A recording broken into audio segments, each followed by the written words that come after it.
thine unworthy servants gathered together in thy name, do most humbly beseech thee to send down thine wisdom from above to direct and guide us in all our consultations.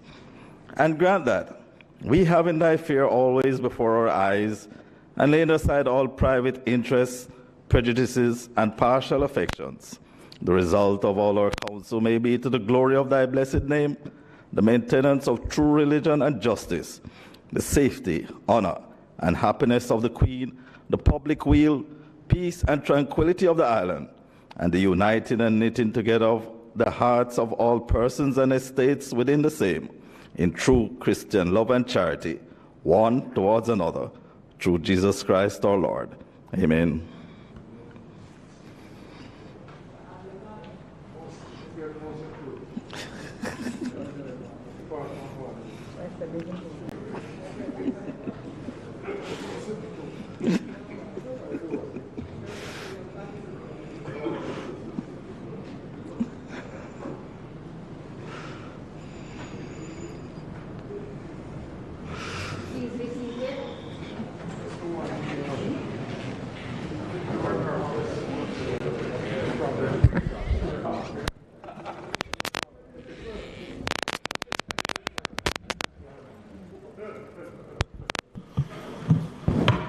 This Honourable House now resumes its sitting. Call of the roll.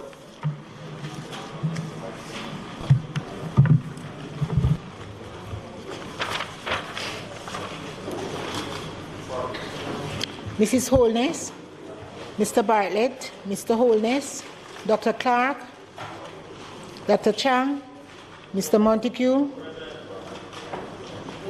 Mr. Shaw, Mr. Samuda, Ms. Grange, Mrs. Williams, Mrs. Malawu-Fort, Dr. Tufton, Mr. McKenzie, Mr. Chuck, Mr. Vaz, Mr. Warmington,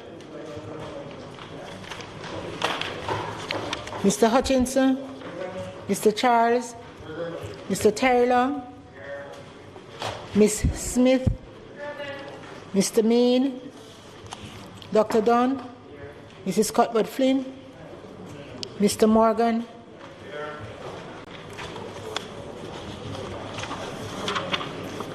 Mr. Main, Mr. Main, Mr. Davis, Mr. Brown, Dr. Brown-Burke, Dr. Charles, Mr. Chin, Mr. Clark, Mr. Cousins, Ms. Crawford, Ms. Daly, Ms. Davis, Mr. Goldin, Mr. Graham, Mr. Chuck, Mrs. Holness, Mr. Warmington, Mr. Sibbles, Mr. Graham,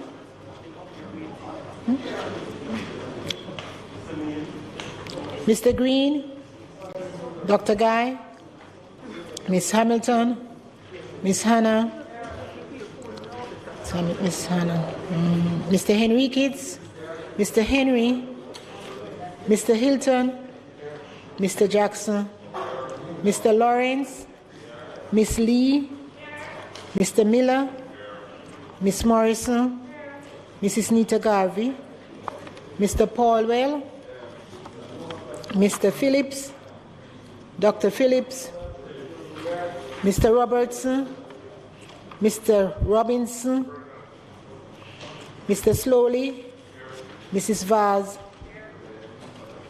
Dr. Wheatley, Mr. Williams, Mr. Wilson, Mr. Witter, Mr. Wright. Okay.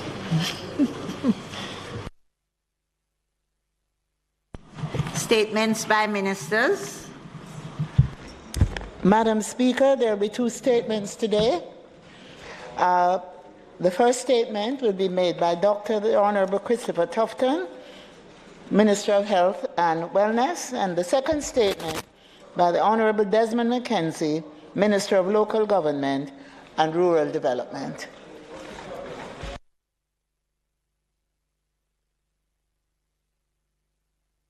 Dr. Tufton.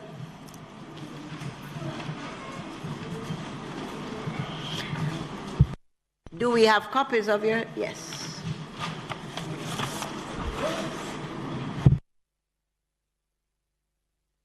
Thank you, Madam Speaker. Just asking for some assistance with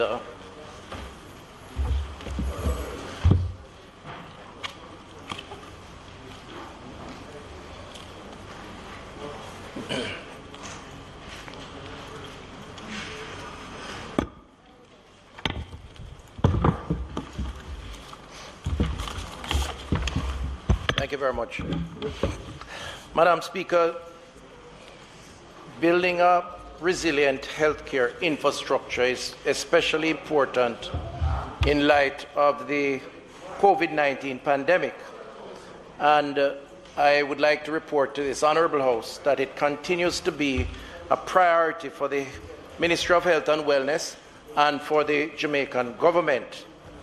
Although, Madam Speaker, COVID-19 has occupied our discussions, our minds, our planning, our thought process, and indeed sapped the bulk of our energies, collective energies, as part of our efforts to respond, I would like to report to this Honourable House and to the Jamaican people that the business of providing healthcare services in other areas have continued, and there is in fact a plan and implementation of that plan for healthcare strengthening and renewal.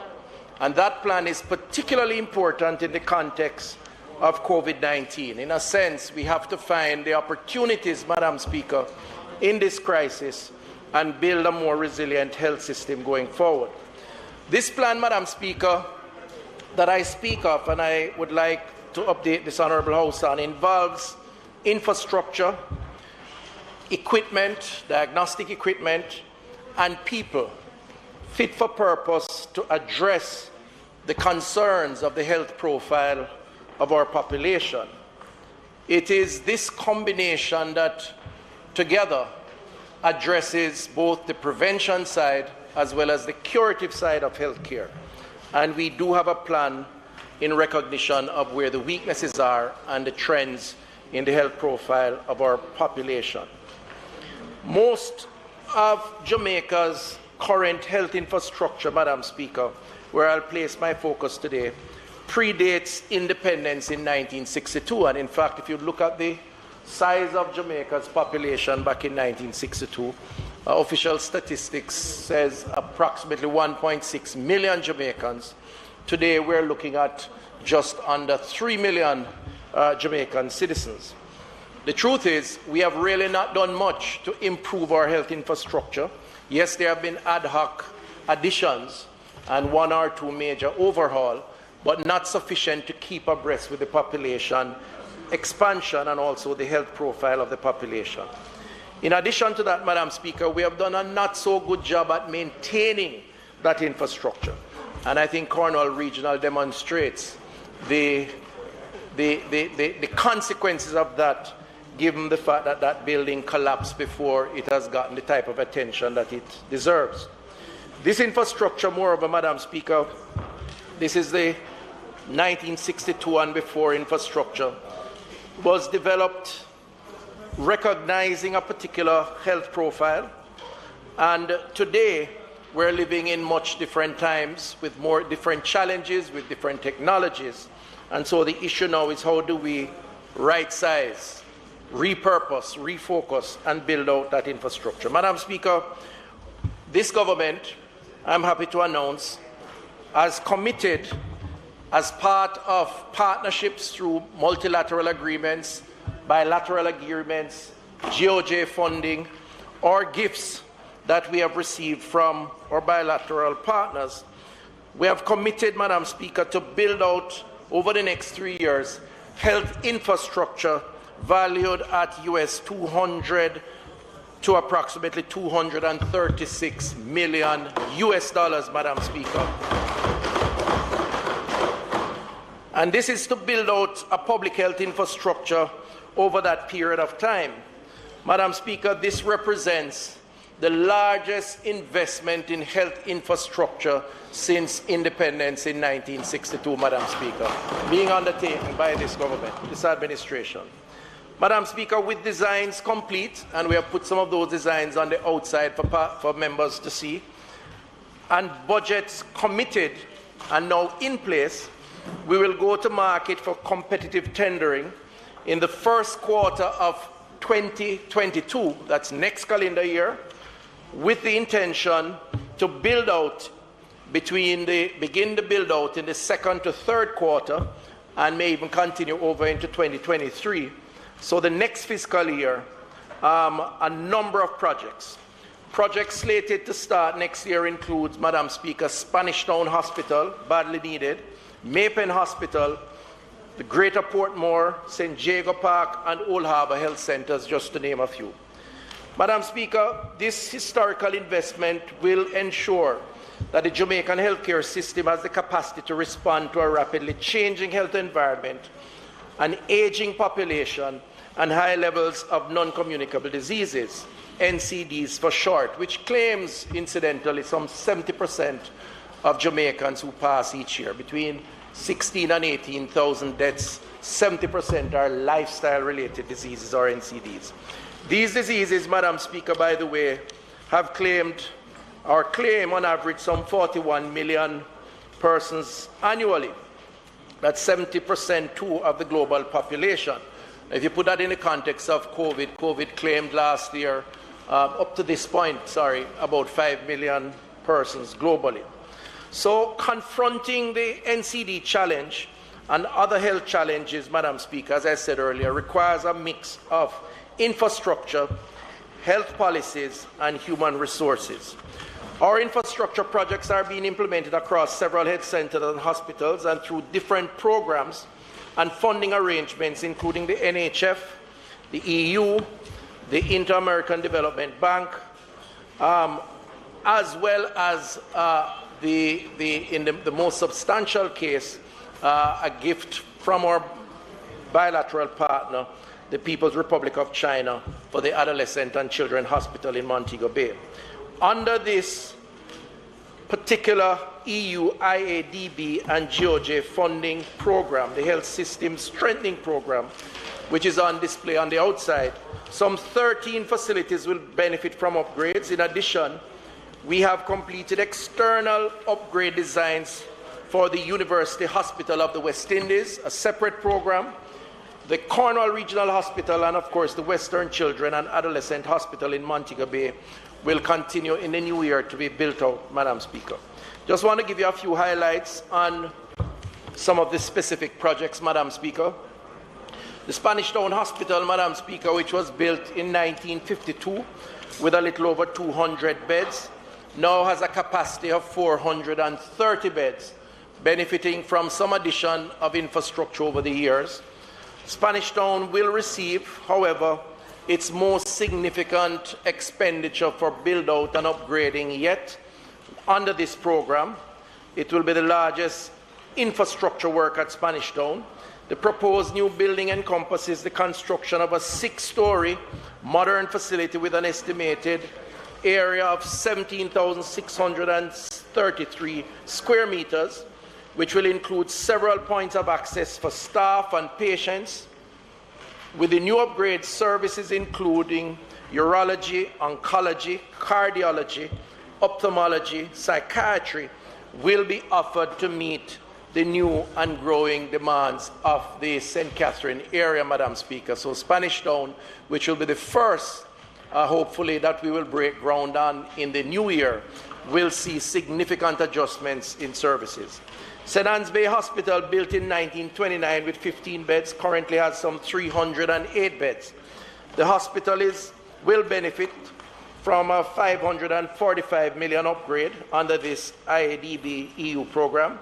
Proposed works at the St. Anne's Bay Hospital, including demolition and temporary relocation of the maintenance department, buildings to facilitate construction of the new outpatient building in the northern section of the plot, with proximity to the main hospital entrance, and the new upgrade will include physical and functional reorganization of services, a new outpatient block, expansion of radiology, and a new intensive care unit, Madam Speaker. Maypen Hospital, built originally 1974, 50 beds, currently over 200 beds, and hosting, of course, one of our field hospitals for COVID. The new building will have an entrance from the outside for patient users and will be linked to the existing building to have access to the pharmacy and the lab services. New building will also include an outpatient facility with 9 consultancy rooms, medical records department, staff area, service area, and will cover an approximately 1,500 square meters in expansion of space. The University Hospital of the West Indies, Madam Speaker, is undergoing all the preparatory technical work for a redevelopment and modernization program. Madam Speaker, that facility was built in 1948 with approximately 200 beds, and we are currently hosting some 500 beds at that facility. It's literally bursting at the seams with a lot of outdated infrastructure, Madam Speaker.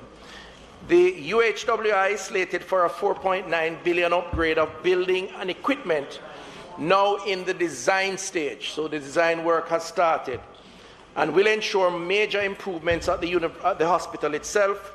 A 6-story, 120 square feet medical facility will be constructed in the first instance, which will accommodate, in addition to medical and surgical beds, improve outpatient and ambulatory surgery, lecture rooms, very important institution for training, conference rooms, and upgrading of the cardiology hybrid intervention surgery room and neonatal intensive care and administrative departments. The Minister's time for speaking has expired. Madam Speaker, I ask that the Minister be given sufficient time to complete his presentation. The question before the House is that the Minister be given sufficient time to complete his presentation. Those in favour? Aye. Those against? The ayes have it. Thank you, Madam Speaker. Within 5 minutes, I'll complete. Thank you. So, Madam Speaker, the University Hospital of the West Indies, one of our significant health institutions, is slated for a significant expansion, starting with a 120 square foot, 6-story tower, and that is now in the design phase, which we hope to complete in the new year.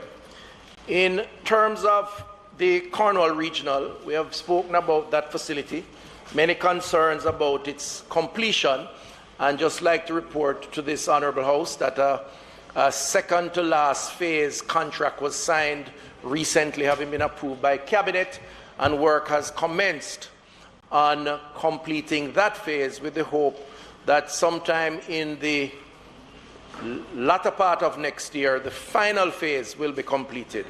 Now, the Cornwall Regional Hospital has been particularly challenging. As said earlier, it is a hospital that has suffered from poor maintenance, and essentially we have had to adjust the scope of work significantly based on the brownfield site that it is and the limited or lack of maintenance over time.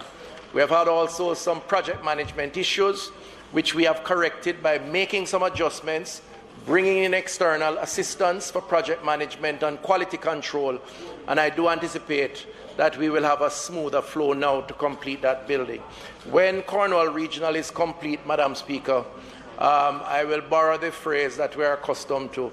It will be a brand new second-hand, well equipped and able to serve the people of Western Jamaica, and we're looking forward to that. And I want to use the opportunity to thank them for their patience, the doctors, the nurses, the people of Western Jamaica, because they have been patient over these many years as we seek to find the right formula to complete that facility. Madam Speaker, in addition to that, Western Jamaica will also benefit from the construction of the Western Children and Adolescent Hospital, the hospital which will have 220 bed capacity, and as an adolescent hospital will be the only one of its kind in the Caribbean. The hospital will boast pediatric intensive care and high dependency care units and we'll have the first pediatric emergency department on the western side of the island. The complex will also provide some modern housing facilities for healthcare workers, very important. Now, we must credit both administrations for the conceptualization and now the actualization of the Western Children's Hospital. It did begin before our time in concept. Yes, former Prime Minister Portia Simpson-Miller, and we recognize her for that. We took it on when I became Minister, and the Prime Minister, Andrew Holness, got his brief on the issue, gave full support, continued the designs, or started the designs, or redesigns, and ground was broken, but that was disrupted by COVID. We anticipate a starting up of that in the new year, Madam Speaker. What Western Jamaica will see at the completion of Cornwall and the Children and Adolescent Hospital is approximately 700 to 800 hospital beds serving all age cohort in Western Jamaica, the largest concentration of hospital beds in Jamaica, something that we have never seen before, and we really anticipate the completion of that for the service of the people in Western Jamaica. So the wait will be well worth it, Madam Speaker. Madam Speaker, just to mention in closing a few of our health centers under the Health System Strengthening Program funded by the IDB, GOJ and EU. Greater Portmore Health Centre, new building will provide a number of services including oral rehydration, lab, isolation, x-ray, treatment and procedural rooms. St. Jago Park Health Centre will be expanded to reduce number of patients seen at the hospital while increasing the service's operational time offered to clients who live in and around the Spanish Town area. Old Harbour, which will be a new site, and this is going to be a very significant Type 5 type facility. As you know, that stretch of the country, that stretch of St. Catherine has seen significant housing developments in recent times. The new site will facilitate the expansion of services for the community, including an immediate treatment, an emergency operations center, pharmaceutical services, mental health, and child health. And that will serve the people in and around that part of St. Catherine. St. Anne's Bay, the proposed intervention to the health centre include remodeling and reconstruction of the building that currently houses the health department and construction of a new extension. Ocho Rios proposed total building area will be 2,200 square meters. Services include mental health, health promotion, prevention, dentistry, maternal and child health, ultrasound, lab, and immediate treatment areas. Madam Speaker, there is Brownstown also, new health centre totaling 2,200 square meters and will include, among other things, pharmacy, lab services, and emergency operating centre. Then there are Maypen East, which will also see a district-type health centre housing the health department and will facilitate a two-story building with an approximate space of 2,200 square meters. Maypen West, Madam Speaker, will also see expansion. Moko proposed upgrades will allow for an upgraded classification to a district-type health centre. Chapelton Hospital, Madam Speaker, which is now currently being upgraded, will further be upgraded to provide for the northern belt of Clarendon under this program. Madam Speaker, this represents these infrastructure projects that I have announced, which are not promises, they are commitments. Resources are in place, designs are complete, and we are now moving into the phase of going to market for contractors and project management to begin breaking ground next year. And I want to make that very clear. It's not a promise, it's a commitment. The government is committed to this. I want to just say that in addition to that, of course, we are creating the technology platform to network these entities between the health centers and the hospitals as part of the $8.5 million US contract that was signed initially with Flow Business, so that transaction time and cost will be shortened and more efficient, patient records, telemedicine, and we'll speak more of that as that infrastructure is built out. And we will continue, Madam Speaker, to update this Honourable House on the other components of this health system strengthening plan, because buildings are only one component. We're going to have to deal with the technology, which we have started. We have a plan that's being developed now for HR, which is the personnel to house these facilities. And the other plank of that would be the HR, the diagnostic equipment. So we are now working to do an assessment of diagnostics, look at the pros and cons of lease versus purchase, or a combination of those. And in the new year, Madam Speaker, we intend to update the House on the progress we are making. In closing, Madam Speaker, just would like to say that this announcement, which is an updated announcement from my sectoral presentation, where we did indicate that we're moving in this direction, is an attempt at further reassuring the Jamaican people, the public, that there is a plan to expand and to build and to make more resilient our health infrastructure. It's not just about COVID and the response to COVID, as important as that is, and that this government has demonstrated its commitment under Andrew Holness as our Prime Minister to make the largest investment in public health infrastructure that has been made since independence. And we are committed to seeing this through, and the Jamaican people are going to be better off for it. Madam Speaker, good things are happening in public health. Thank you very much. Madam Speaker, could the Minister give us something more specific in terms of Cornwall Regional? It's been 4 years. We know billions of dollars have been spent, and we don't seem to be close to identifying the problems to determine when we can actually construct this new building. And I know the stakeholders in Western Jamaica are eager and I would say apprehensive about how long it is taking and the drain on the public purse. So I'm asking the Minister if he could give specifics on that. I also know the investment in the health information system, which we support, but I would ask whether we actually have the capacity internally within our public sector to successfully implement it. I know a similar thing was started at the University Hospital of the West Indies and really went nowhere for a number of reasons. And I don't fully know what the reasons are, but we spent a lot of money there and I don't think we have much to show for it. So while I support the investment in digitizing records, etc., I'm just concerned about our capacity to actually implement these things. Madam Speaker, thank my colleague for that. Madam Speaker, the first thing I want to just clarify, because I know it's been bandied about how many billions of dollars have been spent on Cornwall Regional. It's not billions of dollars, it's 1.5, maybe 1.6 billion. And it's important because I've heard in the public space persons quoting 5 billion and 4 billion, and that's not correct. I think it's important. Nevertheless, Madam Speaker, I do agree that Cornwall Regional has taken far longer than we had originally planned. And the reasons for that, Madam Speaker, we have stated before, but for the record, state again.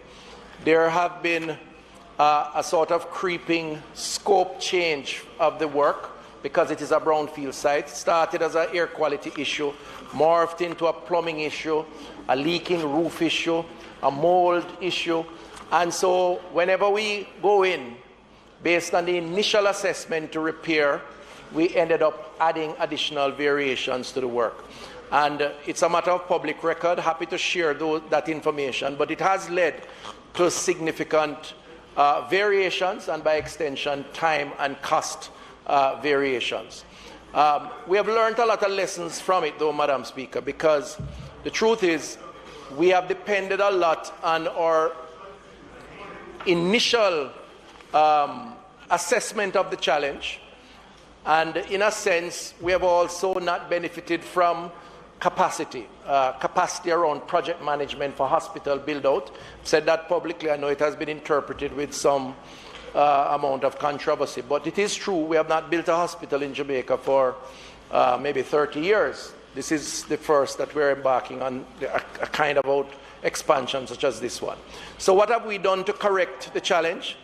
We had to slow the project down to reevaluate, to get the capacity that was required, and to account for what clearly was a much bigger problem than originally envisioned. We have engaged an external company, an overseas company, Madam Speaker, which is going to provide the quality assurance for the work to be done going forward. Its title is a commissioning agent. Really what it is an overseas engineering firm that specializes in building out hospital infrastructure, and that entity has been engaged, and they are now the advisors to the government, providing an assessment of all the pre-work that is done, making suggestions, changes, being on site when necessary, but giving the government the confidence that we have a quality control, quality assurance infrastructure that will allow us not to make some of the mistakes of the past. I think that's going to be very significant, Madam Speaker, going forward. And secondly, we have changed the management structure of the project. There's a new project management team that is in place, built out in-house, supported by this external entity.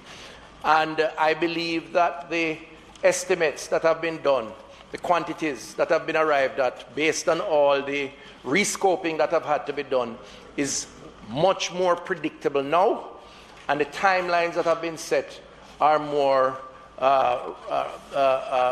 recognizes or is more sensitive to what the challenges are.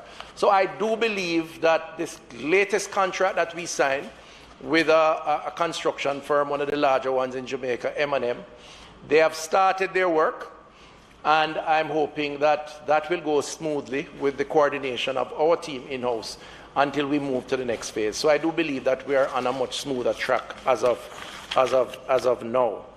And I think that's it. Thank you. Oh, the information system, Madam Speaker, under the IDB project benefited from competitive tendering based on the rules of the multilateral agency and the government of Jamaica. The winning bid was announced, Cable and Wireless Business, that's Flow. They have very specific guidelines as to what they need to do. This project is really to install the networking between 150 hospitals and health centers. So they're going to be networking these institutions so they can talk to each other via technology, and putting in the hardware, the computers. There's another component to the project which is for the software. This is what now will allow us to log patient information, transfer it from a health center to a hospital, do telemedicine by using the service of specialists remotely. That's another component, and I believe that the team is working on the procurement of who will provide that service. But right now, we're comfortable, based on what I'm advised, that the contractor for this is able to conduct the networking and to put the hardware that is necessary. Madam Speaker, just a follow-up.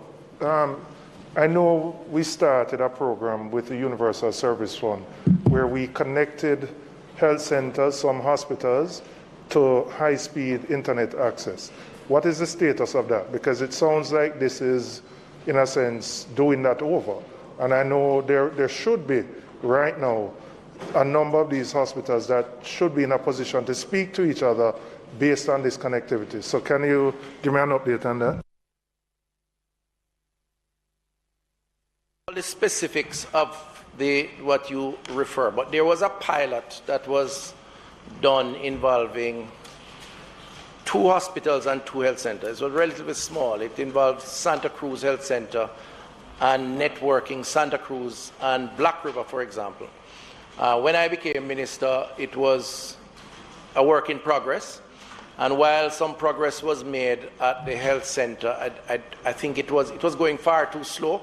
So when we negotiated the IADB window around infrastructure, technology, and equipment, we rescoped in a much more elaborate way the need for establishing a technology platform that allowed conformity to eGov. So eGov is actually involved in that project, which would reconcile what has been there before.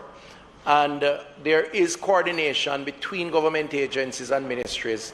But this is a much more elaborate undertaking, and the intention there is to ensure that we modernize health services to get the benefits of the technology.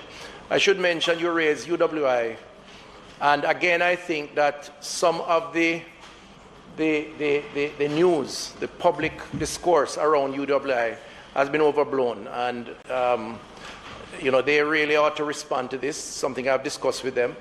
UWI was used as a pilot, certainly from my perspective, when I came and saw what was already decided, because it wasn't under my watch that this agreement was struck to establish this technology at UWI.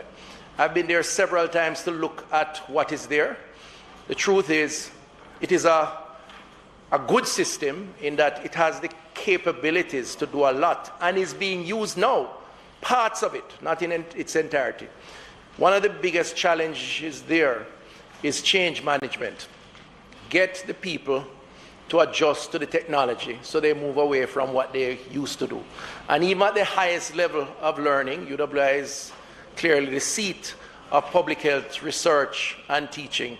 There is still some resistance towards that. So one of the lessons that has come out of that experience, and we have placed it in the IDB experience, is to establish a function around change management that will transition people to be more motivated and to understand better how to move from one technology to a more advanced technology. And I think hopefully that will solve some of the issues around UWI. Thank you.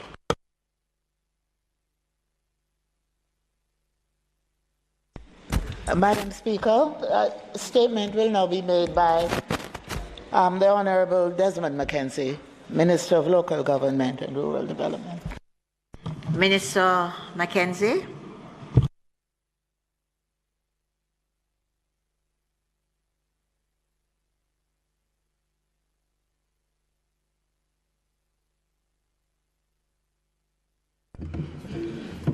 Thank you, Madam Speaker. Madam Speaker, I have a brief statement to make to the Honourable House. The House is aware of the measures announced under the Disaster Risk Management Order number 12, which is now in effect. In this regard, Madam Speaker, I wish to advise the country about a number of measures that will be implemented to ensure public order, especially as we enter the Christmas season. In anticipation, Madam Speaker, of the increased volume of solid waste being generated during the holidays, the Ministry of Local Government will be making some additional funds available from the Equalization Fund to the National Solid Waste Management Authority. The organization, Madam Speaker, since the beginning of this week, or over the last week and a half, has employed some 500 sweepers, Madam Speaker. These sweepers have been assigned to various centers across the island, and we are concentrating the efforts in the main town centers and thoroughfares across the country to ensure that sweeping is done on a regular basis. Madam Speaker, this additional 500 workers will complement the existing workforce that is presently employed by the National Solid Waste Management Authority. Madam Speaker, the agency has also engaged over some 300 private dumper trucks and garbage trucks, and these units will be deployed across the country to assist in the public health drive, which will include removal of bulky waste. Madam Speaker, we all know that the Christmas season generates a certain level of garbage, both residential and commercial garbage, Madam Speaker. And the 300 trucks, Madam Speaker, will enhance the ability of the agency to respond in a meaningful way. The Executive Director is on the ground, spearheading the exercise in ensuring that the illegal mini dumps that have been existing, that has come up, Madam Speaker, across the country in a number of areas, including Montego Bay, downtown Kingston, and other parts of the island. There is a drive now, Madam Speaker, and I can advise the country and the House that a large number of these illegal facilities have been cleared, and we have put in the necessary measures to ensure that no more illegal dumps take place at these sites across the country, Madam Speaker. One of the initiatives of the entity, Madam Speaker, is that operations will continue right up until midnight. The registered dumps or the legal dumps across the country will be open up to as late as 11, going into midnight. And we are expecting to put in place in selected areas, Madam Speaker, a 24-hour garbage collection in certain selected areas of the country, Madam Speaker. And I think this is going to be the first time that such an initiative has been undertaken, Madam Speaker. We are aware of the challenges, Madam Speaker, and my neighbor there in South and my neighbor in Southwest will tell you about the volume of garbage collection that almost every member of Parliament here and right across the country we have been experiencing. So this initiative, Madam Speaker, will allow the agency to respond in a meaningful way. It is expected that these measures will help to reduce the backlog of solid waste that our citizens are experiencing in some part of the country. I must also mention that significant work has been taking place already to decrease the volume that has accumulated. And this initiative, Madam Speaker, will move the process forward, as well as to ensure that whatever garbage is generated through the holiday period will be properly managed. I want to acknowledge the patience and the understanding of our citizens in various communities who have been inconvenienced because of the pile-up of garbage. But I also want to use the opportunity, Madam Speaker, to appeal to Jamaicans. I notice in areas where extensive cleaning has taken place that those Jamaicans who continue to want to live a life that is not conducive to what the majority of Jamaicans want to live, they start to dump in those areas. You know, so Madam Speaker, I want to use the opportunity to urge my fellow Jamaicans to bag your garbage, put it out. There will be enough trucks, Madam Speaker, working to collect the garbage, but it has to be done in an organized way, Madam Speaker. It can't be done, like my friend over there like to say, in a chaka-chaka way. It has to be done in an organized way, Madam Speaker.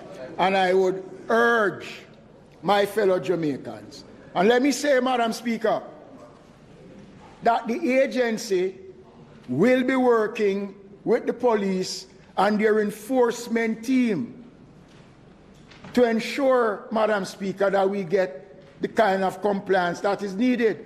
And I want to use the floor of the Parliament to send a message to business operators, the commercial garbage people, who instead of engaging private contractors are engaging the MSWMA, they get some little uncart man and give them a money, and the uncart man carry it and dispose it anywhere they feel like. Madam Speaker, I am warning the commercial sector that we have the mechanisms in place to identify where the garbage is generated, and we are prepared to take the strongest actions, Madam Speaker, to ensure that we get full compliance. I can only urge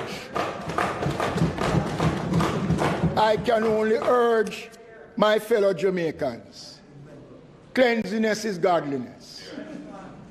And you can't want the best of both worlds, but yet you're not prepared to do what is necessary to achieve that, Madam Speaker. Madam Speaker, I am getting numerous calls and messages from many people across the island. What are the plans that we have for parties and nightclubs during the festive season? Madam Speaker, I wish to state that the ban on parties and nightclubs and other such gathering as round-robin, gate parties are still in effect, Madam Speaker. So let me make the point that the municipal corporations and the police will not be issuing any permits for the staging of parties, whether it is round-robin, tailgate. Nightclubs are not permitted to be open, Madam Speaker. And, Madam Speaker, we are going to be working with the authorities to ensure that any breach under these regulations that ban these events, we will be out, Madam Speaker, to ensure that we get compliance. We are still battling this public health emergency, and we cannot afford to be reckless, Madam Speaker, in this effort. So I therefore appeal to everyone to be responsible and to remember that after Christmas comes the new year. We want the new year to continue on a path of improvement so that Jamaicans can continue the process of returning to a normal way of life. We want to get our children back in school come January, Madam Speaker, and these measures will assist, Madam Speaker. We cannot drop the ball at this time. So I urge those persons who are putting out flyers, advertising that there is no lifting of the ban on entertainment for parties in any shape or form, Madam Speaker. Madam Speaker, let me move now to some measures that we are implementing. One of the first acts that the country put in place when the pandemic hit our shores was to ban visits to infirmaries and golden age homes across the country. Madam Speaker, we put in those initiatives to prevent contact with the residents in the infirmaries. And you know, Madam Speaker, the measures work. although we have had, I think, 10 deaths overall, we have 13 infirmaries and 2 golden age homes, Madam Speaker, in the country. That is a total of 15 institutions that house some of the most vulnerable Jamaicans in these facilities. And only 10 persons, unfortunately, lost their lives, Madam Speaker, and less than 300 residents contracted the coronavirus. And there is 1 golden age home, Madam Speaker, as I speak, that has not recorded 1 case of COVID since last year, Madam Speaker.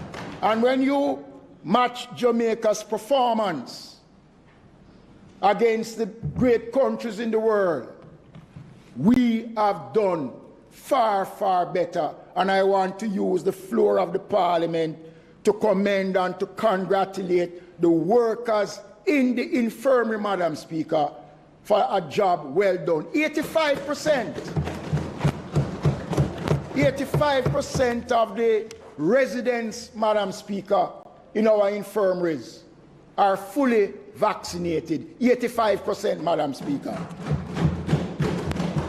And another 75% of the workers. And we are talking with those workers, Madam Speaker, who don't have medical issues, but is a part of that anti-vax team that we still have to work on. But, Madam Speaker, we have to put in these measures because, as I said before, this is the most vulnerable population we have. And it is the responsibility of the government to ensure that we protect them, Madam Speaker. Last year, what we did was to allow residents to interact with their families by means of communication. We partnered with JISTV and we got telephones, which was a very successful, Madam Speaker. But, Madam Speaker, I visited an infirmary about 6 weeks ago. And one of the residents there came to me and she said, Minister, what I want for Christmas is to see my granddaughter. And she said for 2 years, she has not had a visit from any relatives. Madam Speaker, we considered the matter, and after discussions with the Ministry of Health, the Cabinet have decided and we have amended the order to facilitate. So, effective as of Monday, the 10th of December, Madam Speaker, running through until the 2nd of January, we will allow visits to the infirmaries for residents to visit their loved ones and to share some moments in our infirmary with their loved ones. But this has to be done, Madam Speaker, under set conditions. Persons who wish to visit the infirmaries and the Golden Age Home will have to make an appointment in order to do so. They must be fully vaccinated and must present a COVID test, a negative COVID test that must be 3 days old, Madam Speaker. And they must also walk with their proof of vaccination. We are not going to allow visits inside the residence where the residents sleep and eat. We have established in at least 6 infirmaries, Madam Speaker, a new concept, what we call therapeutic park. These parks are constructed with benches, water fountain, a little gazebo, and an area that they can sit and relax. And these visits will be facilitating using the therapeutic park. And where there are no therapeutic parks, Madam Speaker, we are putting in an area to facilitate the visits. And each resident will be allowed 3 persons, and the visit will last for 30 minutes, Madam Speaker. I think this is a clear indication of this government's intention to ensure that those who are in the keep and care of the state can feel good at Christmas by sharing it in a personal way with their loved ones. All the necessary protocols involved at the infirmary will be maintained, the wearing of masks, the hand sanitization, and every other such protocol will be observed, Madam Speaker. Madam Speaker, the Ministry of Local Government understands the demand on a population of the country known as the homeless population, Madam Speaker. Those Jamaicans who live on the streets. Close to 3,000 Jamaicans are living in various sections of the country on the streets, Madam Speaker.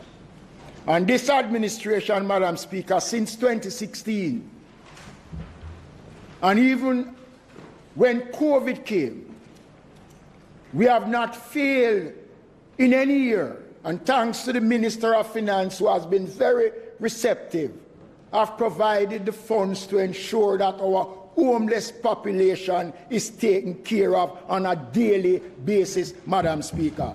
3 meals a day, Madam Speaker.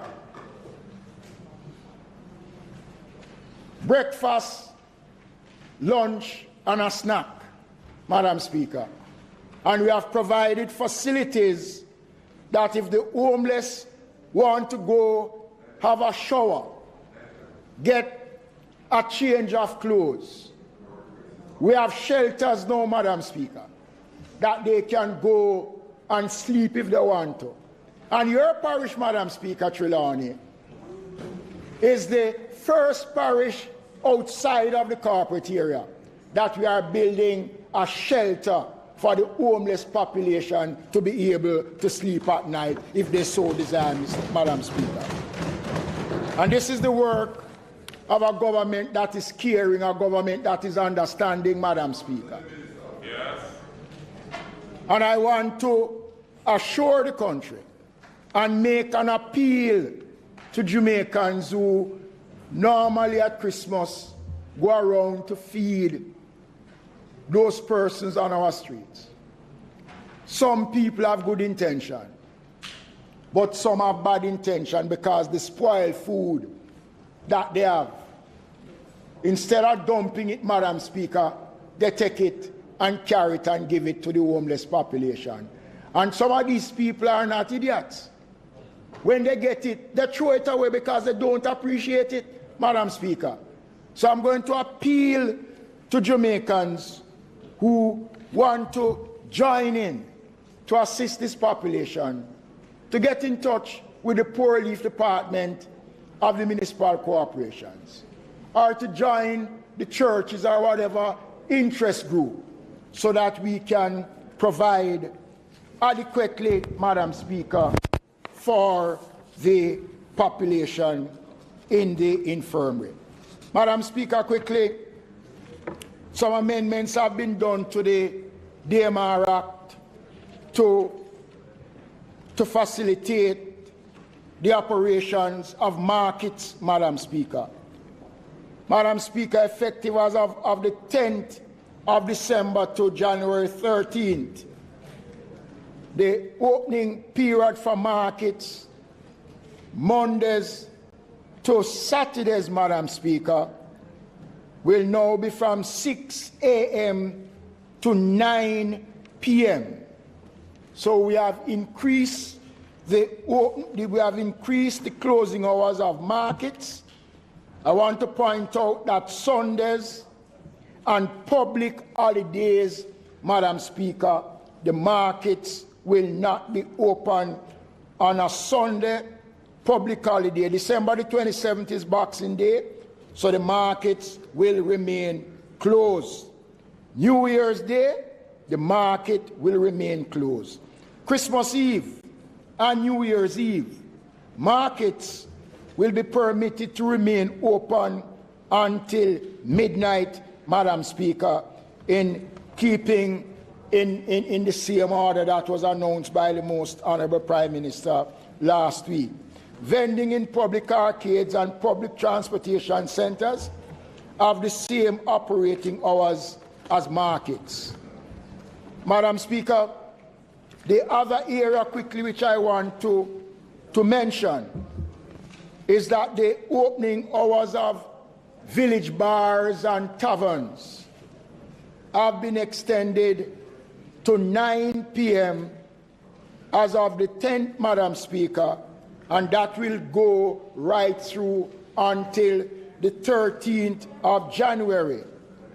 The tavern bars and village bars and the other areas under the Disaster Act, like the opening of gyms and other such entities, will remain open until midnight, New Year's Eve and Christmas Eve. Madam Speaker, all the other measures remain in place. So I urge my fellow Jamaicans, Madam Speaker, to ensure that we don't abuse the privilege that will be extended under the disaster risk with the announcement of these new measures.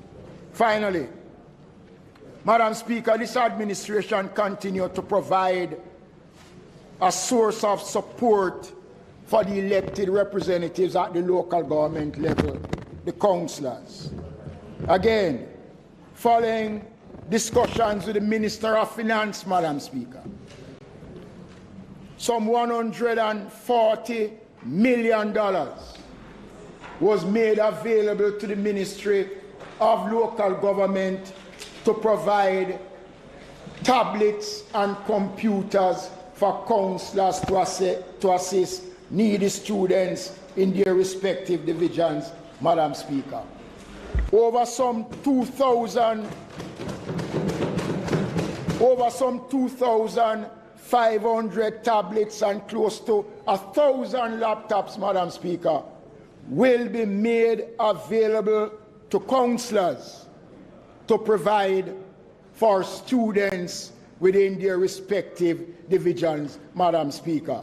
Madam Speaker, there is a process that has to be used in order for these instruments to be sourced. And we are working with the Ministry of Education to ensure that there is no duplication of the process, Madam Speaker. So, Madam Speaker, on that note, while we look forward to the festive season, I want to urge all of us, and especially those of us in local government, to ensure that we play our part. And while I'm on my feet, Madam Speaker, I want to use the occasion to extend to you and this honourable House, to my colleagues on both sides, God's richest blessing for a peaceful, progressive, and a prosperous Christmas. And we look forward to the most positive and productive New Year under Andrew Holness-led Jamaica Labour Party government. Merry Christmas and a Happy New Year when it comes.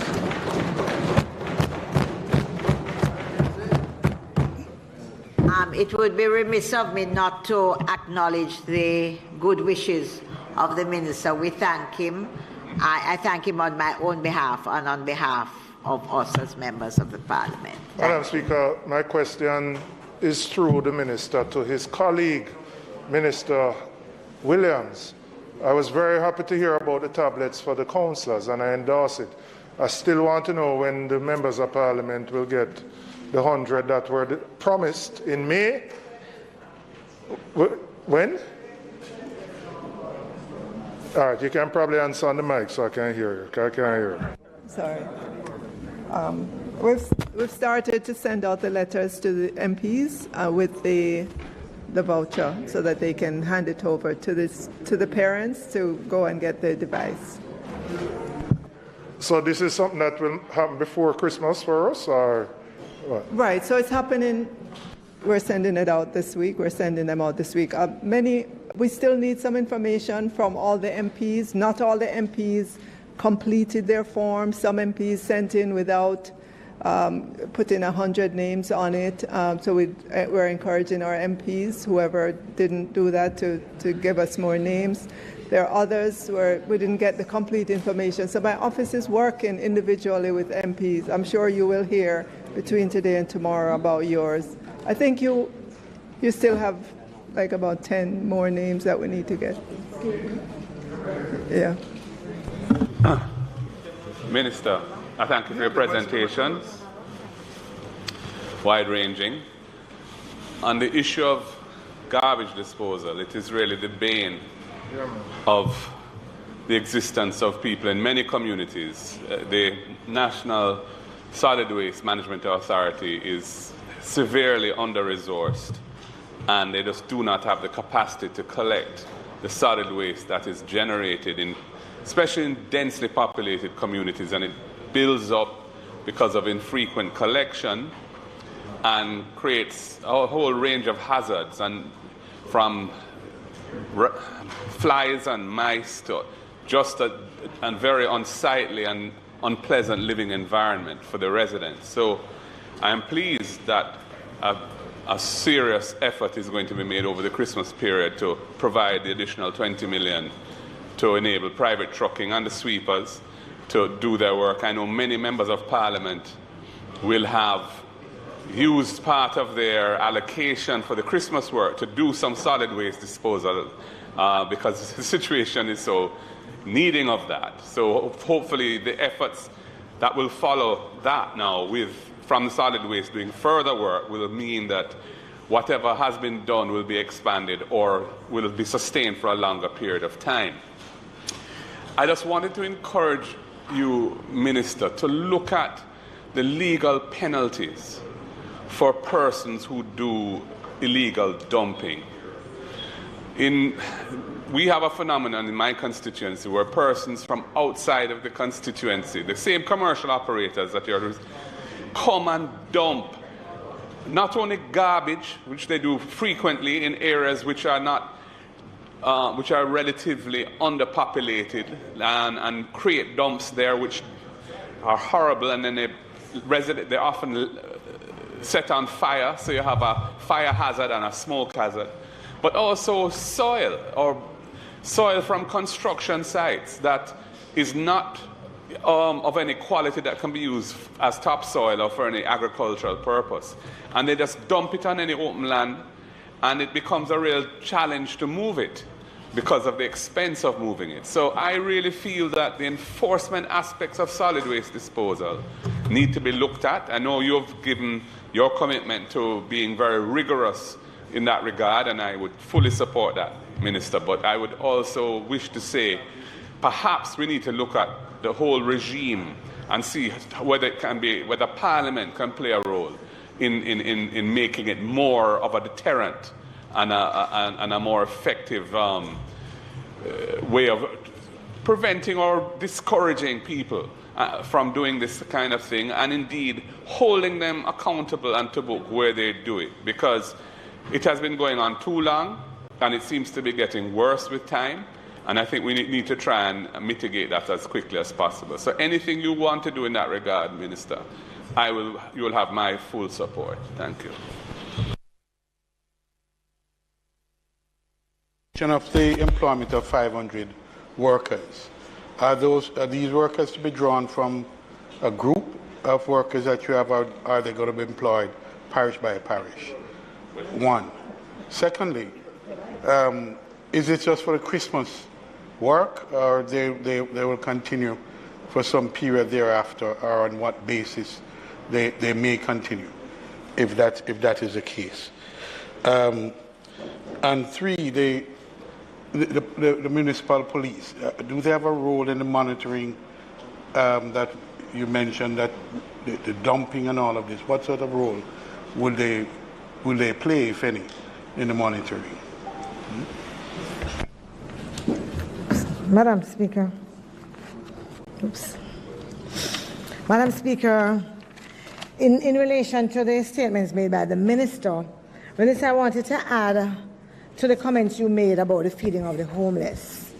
In addition to the caution that you gave, I also would want to ensure that we also ask persons when they're feeding the homeless to protect their privacy and dignity. Too often we see people during this period feeding the homeless with these big pictures in the papers with the faces of everybody exposed. And I believe that we need to remember that they're human beings as well, and that they don't necessarily want to have their pictures plastered in the paper in the way that we do sometimes. So I wanted to just add that to it. And then I know, Minister, that you spoke about easing the opening hours for bars and so on, which I think is really very good. I could not, though, in good conscience, leave Parliament today without putting on the table a concern that many have been voicing, which is really that we have some of the bigger establishments, your hotels and so on, who are able at this time to actually earn. And we know that this would have been a really busy time for many individuals in the entertainment sector, whether it is big, but I am particularly talking about those smaller ones in the communities. As we have been going through COVID, and I understand the concern that's there. I know that where we are also clear that we have to find safe ways to continue with life. And one of the things that I have seen in other places is actually outdoor activities, along with certain protocols being put in place. And I was wondering if you, Minister, along with the Minister of Health, had given any thought to that, and if that was a possibility anywhere. And then finally, I am pleased on behalf of the councillors who will be receiving the tablets and devices through the ministry. And as representatives at that level, I am always pleased when I see them involved. I want to come back through you, Minister, to the Minister of Education, because this matter that was raised by the member from South East St. Andrew is really, really a vexed one that has been dragged out. We would have expected it in September. It didn't happen in September. October came and went, November came and went, and now we are in December. And I hear the issues raised by the minister, but honestly, I was hoping that whatever unattended issues there were, that those could have been dealt with before, so that we could have a certainty around the distribution of these tablets, that so many parents certainly have been coming to my office, and I suspect that many of the other members of Parliament are also besieged by these requests and queries about what is happening. And Minister, I was hoping for something that would be a little bit more definitive, so that not just the MPs would know, but that parents out there would have some reassurance. Thank you, MP, for the questions. And let me just respond to you first, MP, for Southwest. Yes, we have been considering outdoor events. The discussions between the Ministry of Entertainment and the Ministry of Health has been ongoing. You notice that recently we did provide, working with the GFF to facilitate an event for vaccinated spectators at the Jamaica World Cup qualifying games. And we have also commenced the discussions with the Jamaica and the West Indies Cricket Board to facilitate spectators for the upcoming series between, I think, the West Indies and Ireland next year, which is vaccinated. I'm just saying. I'm just saying. Well, with the fate of West Indies cricket, it probably you might get vaccinated and get a COVID test, which would last longer than a game that the West Indies is playing. But we are, member, looking at it. We have to. That will take a lot of time to work the details out, and we are looking at it, and those discussions are ongoing. In regards to the member from Western St. Andrew, the 500 workers is right across the country, and it is intended to last for a period in the holiday going into the new year. We'll have to look at what the cost is going to be, but it is something that I will work closely with the MSWMA to see if we could extend that for a little period to ensure that we cover the backlog of garbage that will be generated by the events. The member from Southwest, it was yesterday, member, that the legal team from the ministry, from South, I'm sorry, my neighbor, the legal team from the ministry and the team from the MSWMA met. We have, in fact, been discussing increasing the penalties. And we have reached at a figure, but we wanted to get back some fine details on that for me to take that to Cabinet, for Cabinet to sign off on it. But I want to make the point, though, that the MSWMA, working with the Jamaica Constabulary Force, have been carrying out their own program of finding persons, and they have taken a lot of persons to the courts, and fines have been paid. So we're going to make the fines, I don't want to use the word draconian, but we're going to make it, a penalty that persons will understand that it are not, proper to dispose of garbage in areas that are not so designated. And the other point you made, and I'm glad that you have indicated your full support for the measures to help to minimize and to stem the high level of illegal dumping that has taken place. And the last point you made, again, was about persons coming from outside, dumping. I have it in my own constituency, and some of them do it at the dead of night. They are afraid to come in the day, but not afraid to come downtown in the night. And we find a lot of that. So remember, I am glad that we are on one accord with the whole question, and it is not the inability of the MSWMA.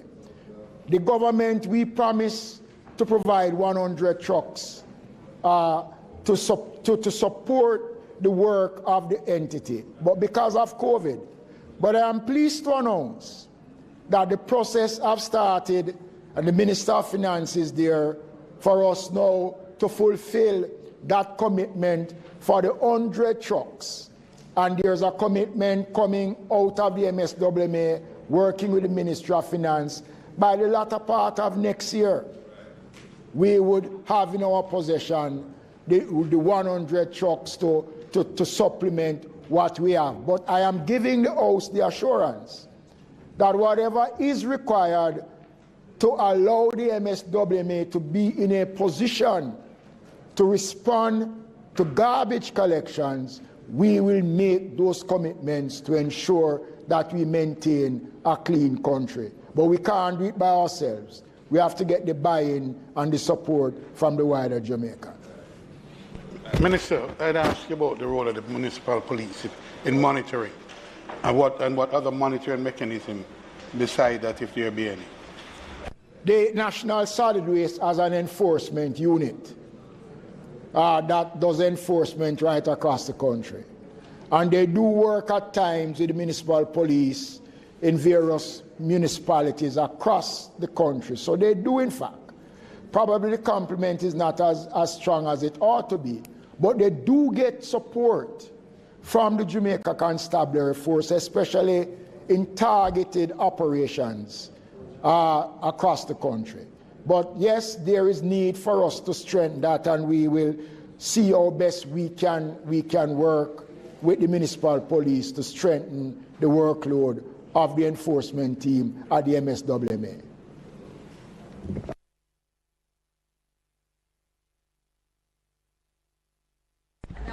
Madam Speaker, if, with your permission, the Minister of Finance wishes to make a brief statement on an important matter that all members of Parliament, in which all members of Parliament will be interested.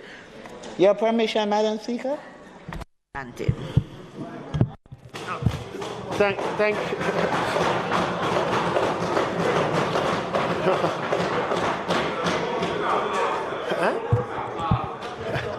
Exactly. Thank you, Madam Speaker. Thank you, House Leader, for obliging. Madam Speaker, as we enter the Christmas period, we just had a presentation from the Central Bank Governor about the impact of supply side constraints on prices locally, food prices no doubt, and the impact that is having on our constituents. Now, the government has in place a work program that's quite extensive and that will engage and occupy the energies of most of the young people in the constituency. But we know that our constituencies have far more than young persons. There are many people who are not able to work, and many persons who are bedridden. And for that reason, Madam Speaker, earlier in the supplementary estimates, we had announced $1 billion for food packages. Of that amount, we're going to make $250 million available, 189 million of that to the Constituency Development Fund, so that each Member of Parliament would have access to $3 million in resources to acquire food packages for constituents.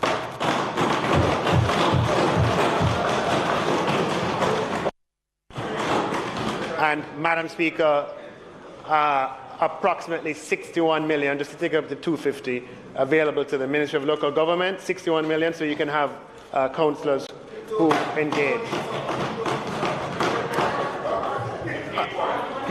Madam Speaker, the technical work of transferring it from one budget line to another will, of course, happen at a later date, but this will be operationally effective as soon as the CDF can manage to make it so. We've been through this before. Members of Parliament know what to do in order to make this available to your constituents.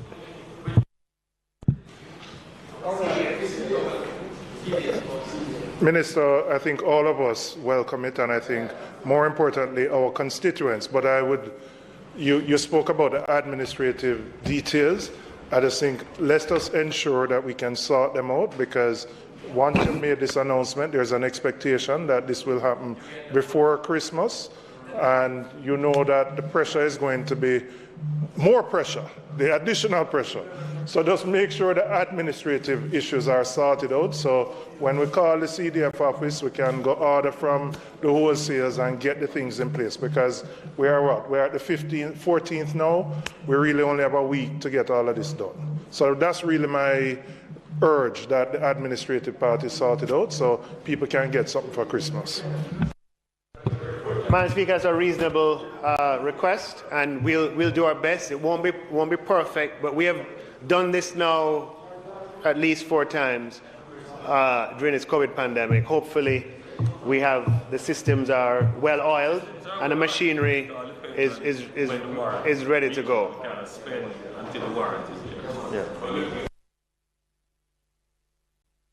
Well, let me ask you. I mean, can we, if we got a commitment letter so that we can go to the wholesalers, order the stuff, Get on credit. so we can at least, they know they will get paid, but what I don't want is the delay and then we don't get it before Christmas. So what I'll undertake to do, Madam Speaker, is just have a conversation with the CDF office and then get back to the member. I don't want, right, about exactly the best ways to have it together.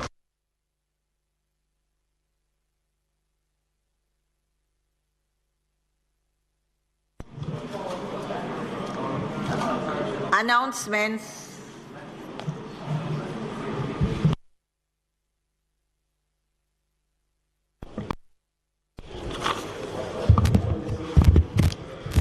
Laid on the table of the House today are the following: National Housing Trust Annual Report and Audited Financial Statements for the financial year April 1, 2020 to March 31st, 2021.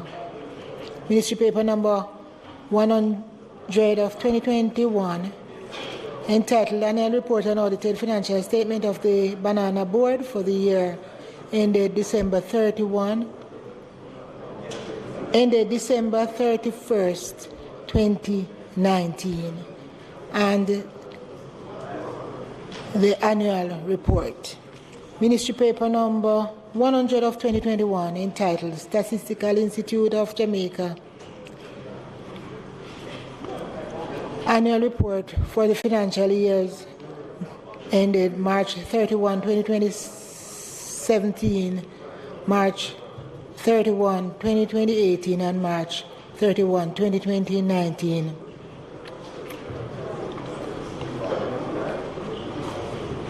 And its annual report.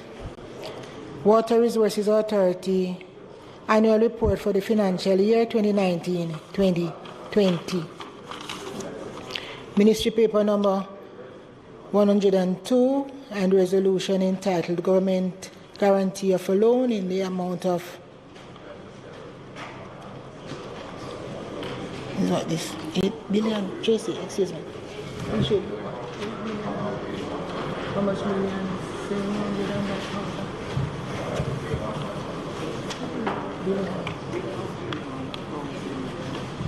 Okay. All right. Sorry about that.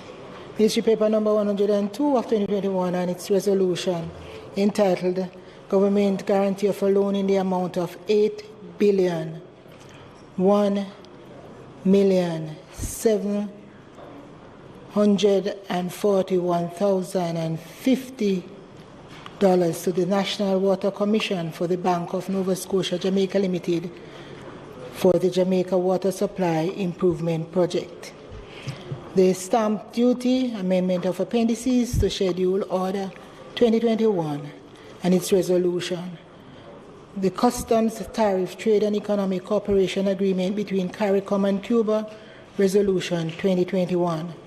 Report of the Special Select Committee to consider and report on private bills and examination of the private bill shortly entitled The Sisters of Mercy of Jamaica, British West Indies Validation, Indemnification and Amendment Act 2021. The Law Reform Zones of Special Operations, Special Security and Community Development Measures, Extension of Periods of Operation Number 6 Orders 2021 with respect to the Denham Town Zone, the Greenwich Town Zone, the Denham Town Community Zone, and the Mount Salem Community and Environs in the parish of St. James Zone, respectively, and their resolutions.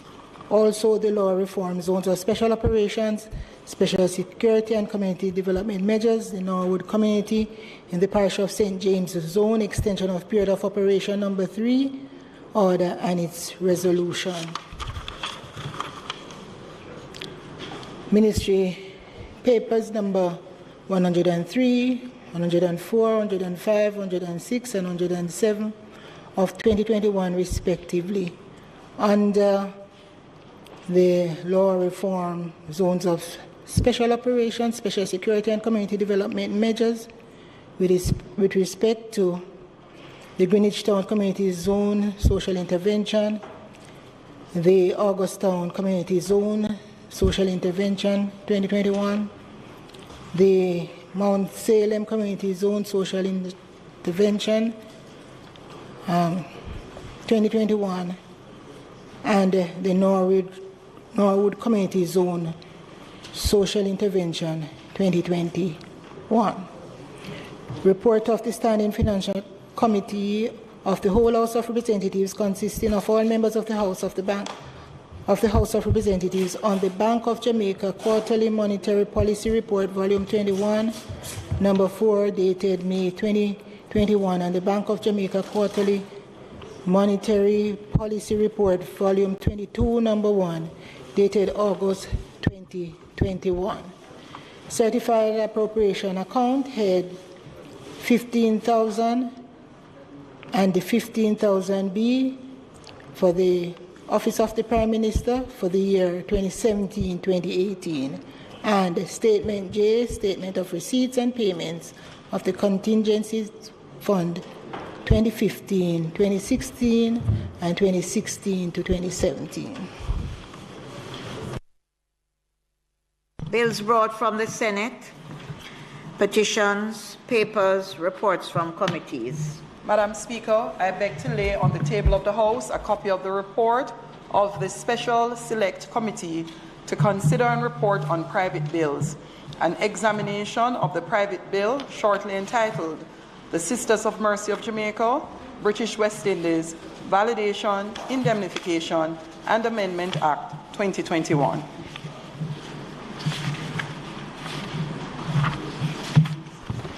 Madam Speaker, I beg to lay on the table of the House a copy of the report of the Standing Finance Committee of the whole House of Representatives, consisting of all members of the House, on the Bank of Jamaica Quarterly Monetary Policy Report, Volume 21, Number 4, dated May 2021, and the Bank of Jamaica Quarterly Monetary Report, Volume 22, Number 1, dated August 2021.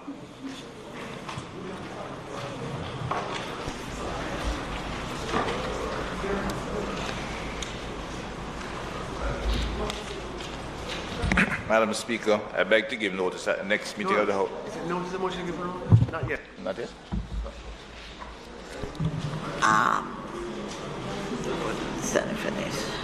Notices of motions given orally. Madam Speaker, I beg to give notice that at the next meeting of the House, I will move the following motion. Be it resolved that the report of the Special Select Committee to consider and report on private bills, an examination of the private bill shortly entitled The Sisters of Mercy of Jamaica, British West Indies, Validation, Indemnification and Amendment Act 2021, which was laid on the table of the House on the 14th day of December 2021, be approved. No matter. The long reading. No matter, long reading. Long reading. Madam Speaker, I beg to give notice that at the next meeting of the House, I'll move to introduce and have read a first time a bill shortly entitled The Pensions, Jamaica Constabulary Force, Validation and Indemnity Act 2021. And Madam Speaker, I also beg to give notice that at the next meeting of the House, I will move the Customs Act, Customs Tariff, Trade and Economic Cooperation between CARICOM and Cuba Resolution of 2021.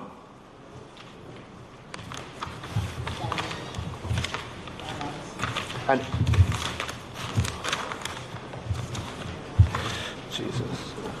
Madam Speaker, I beg to give notice that at the next meeting of the House, I'll move the following motion.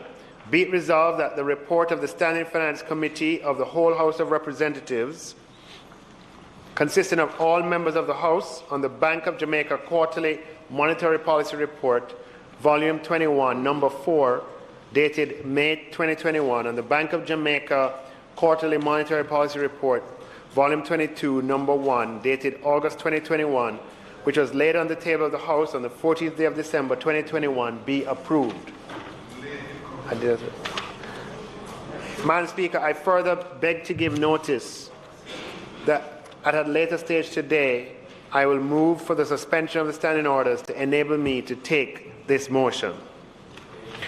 Madam Speaker, I beg to give notice that at the next meeting of the House, I will move the Stamp Duty Act, the Stamp Duty Amendment of Appendices to Schedule Order 2021 Resolution. Whereas by virtue of Section 30D 920 of the Stamp Duty Act, hereinafter referred to as the Act, the Minister may, by order, subject to affirmative resolution of the House of Representatives, amend any or all of the appendices to the schedule of the Act, and whereas on the 8th day of December 2021, the Minister made the Stamp Duty Amendment of Appendices of Schedule Order 2021, now therefore be it resolved by this Honourable House of Representatives as follows. 1. This resolution may be cited as the Stamp Duty Amendment of Appendices to Schedule Order 2021 Resolution. The Stamp Duty Amendment of Appendices to Schedule Order 2021 is affirmed. Madam Speaker, on the Customs and Trade, I beg to give notice at the next meeting of the House, I'll move the Customs Act, the Customs Tariff and Economic Resolution Agreement between CARICOM and Cuba Resolution 2021. Whereas Section 5 of the Customs Act provides that the House of Representatives may from time to time, by resolution, impose import or export duties of customs upon any goods whatsoever which may be imported into or exported from the island, and revoke, reduce, increase, or alter any duties imposed, and provide for the importation or exportation of any goods without payment of customs duty on the goods.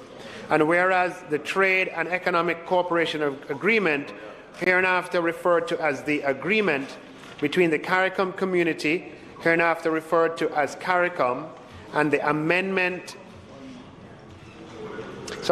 of the Republic of Cuba was signed on the 5th day of July 2000 with the objective of strengthening commercial and economic relations between the parties to the agreement. And whereas Jamaica, as a member state of CARICOM and a party to the agreement, implemented the provisions of the agreement to introduce reciprocal arrangements between Jamaica and the Republic of Cuba to allow for entry into Jamaica free from duty all goods specified in Annexes 2 and 5 of the agreement. And whereas the Customs Tariff CARICOM Republic of Cuba Economic Cooperation Agreement Resolution 2014, hereinafter referred to as the resolution, was passed in the House of Representatives and published in the Jamaica Gazette Proclamation, Rules and Regulations, number 57 2A on the 29th day of July 2021 to give effect to the first protocol of the agreement. And whereas the agreement established the CARICOM-Cuba Joint Commission, hereinafter referred to as the Commission, and provides that the functions of the Joint Commission shall include keeping the agreement under review and recommending any modification or amendment to the agreement. And whereas the second protocol of the agreement, signed on the 9th day of November 2017 in Georgetown, Guyana, modified the agreement to provide for A, an amendment to Annex 1 of the agreement by the addition of the list of goods contained in Appendix 1, B, an amendment of Annex 2 of the agreement by 1, the addition of the list of goods contained in Appendix 2 and the deletion of item HS 9403.60, which is other wooden furniture, from Annex 2, and C, the insertion as Annex 4B of a list of goods and commitments to introduce a reduction of duties and such goods on a phased basis. And whereas it is desirable to implement the second protocol of the agreement to make provision for additional goods to be imported into Jamaica from the Republic of Cuba, now therefore be it resolved by the House of Representatives as follows. 1. This resolution may be cited as a customs tariff, trade and economic cooperation agreement between CARICOM and Cuba Resolution 2021 and shall be read and construed as one with the customs tariff revision resolution 1972, hereinafter referred to as the principal resolution, and all amendments thereto. 2. The goods specified in the first schedule of this resolution and originating in the Republic of Cuba are exempt from import duty imposed under the first schedule to the principal resolution. And 3. The goods specified in the second schedule of this resolution and originating in the Republic of Cuba shall be granted a phased reduction of duties. Thank you, Madam Speaker.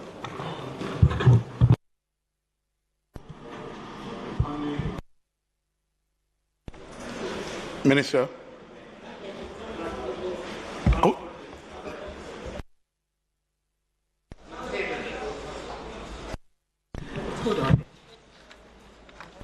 Minister Chan. Thank you. I really should do that.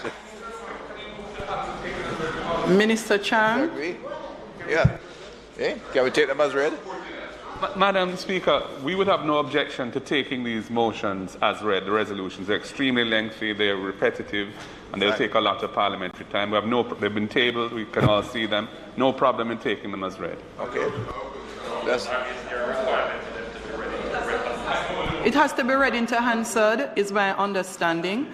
So unfortunately, we have to go through the process of having it read.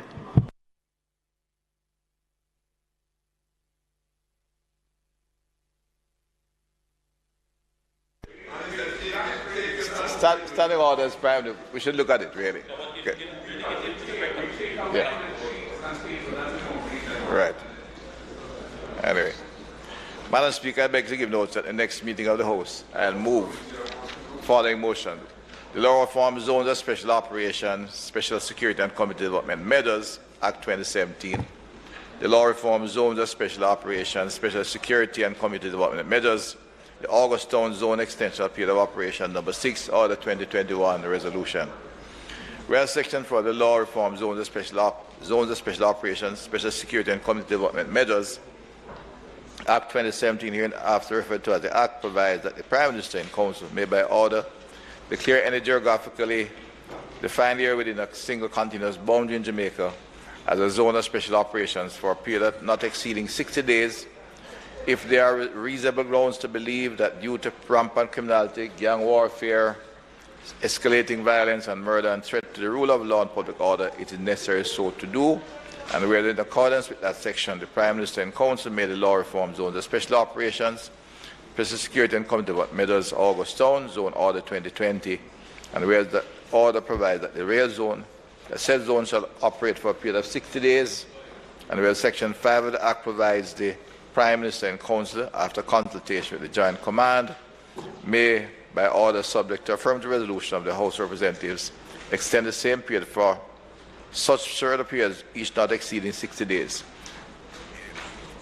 And whereas on the 13th day of December 2021, the Prime Minister and Council made the Law Reform Zones of Special Operations, Special Security and Community Development Measures, the Augustown Zone Extension Period of Operation Number 6, Order 2021, would therefore be resolved by this Honourable House as follows.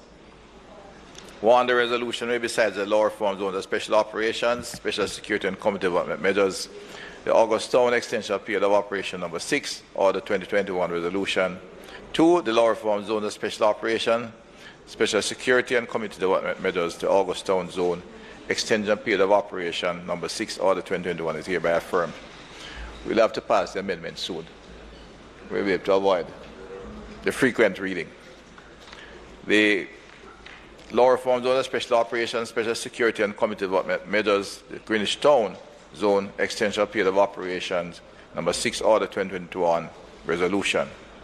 Whereas Section 4 of the Law Reform Zone of Special Operations, Special Security and Community Development Measures Act 2017, hereinafter referred to as the Act, provides that the Prime Minister and Council may by order declare any geographical defined area within a single continuous boundary in Jamaica as a zone of special operations for a period not exceeding 60 days if there are reasonable grounds to believe that due to rampant criminality, gang warfare, escalating violence, and murder and the threat to the rule of law and public order, it is necessary so to do. And whereas in accordance with that section, the Prime Minister and Council made the law reform zones of special operations, special security and community development measures, Greenwich Town Zone Order 2020, and where that order provides that said zone shall operate for a period of 60 days, and whereas Section 5 of the Act provides that the Prime Minister and Council, after consultation with the Joint Command made by order subject to affirmative resolution of the House of Representatives, extend said period for such further periods, each not exceeding 60 days.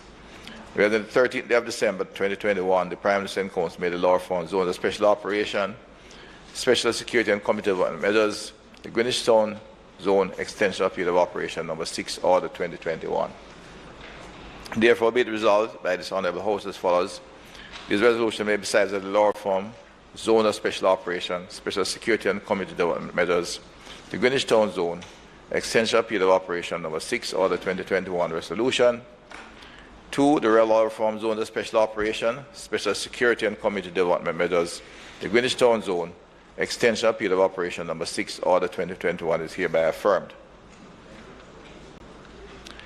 The law reform zone of special operation, special security and community development measures, the Denham Town Community Zone extension of period of operation number 6, Order 2021 resolution.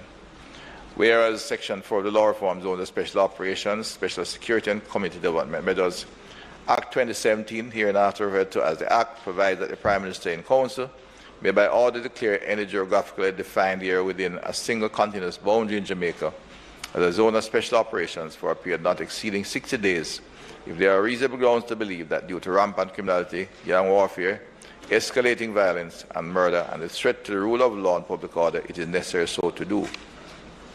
And whereas in accordance with that section, the Prime Minister and Council made the law reform zones of special operation, special security and community development measures, declaration of the Denham Town Community Zone number 2, Order 2017, and whereas the order provides that the said zone shall operate for a period of 60 days, and whereas Section 5 of the Act provides that the Prime Minister and Council, after consultation with the Joint Command, may by order subject to affirmative resolution of the House of Representatives, extend the said period for such further period, each not exceeding 60 days.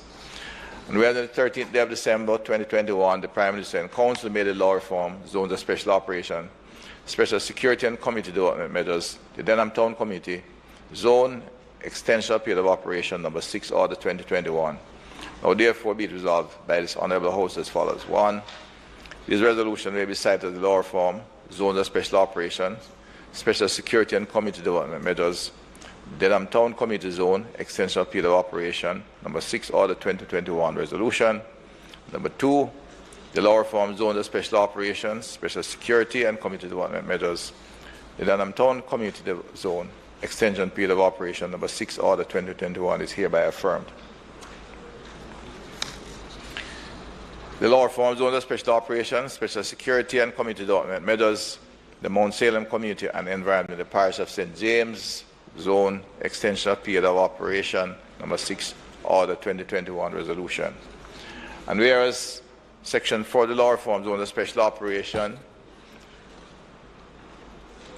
special security and community development measures, Act 2017, hereinafter referred to as the Act, provides that the Prime Minister in Council may by order declare any geographically defined area within a single continuous boundary in Jamaica as a zone of special operation for a period not exceeding 60 days if there are reasonable grounds to believe that due to rampant criminality, gang warfare, escalating violence and murder and a threat to the rule of law and public order, it is necessary so to do. And well in accordance with this section, the Prime Minister and Council made the law reform zones of special operations, special security and community development measures, the Mount Salem Community and Environment in the Parish of St. James, Order 2017.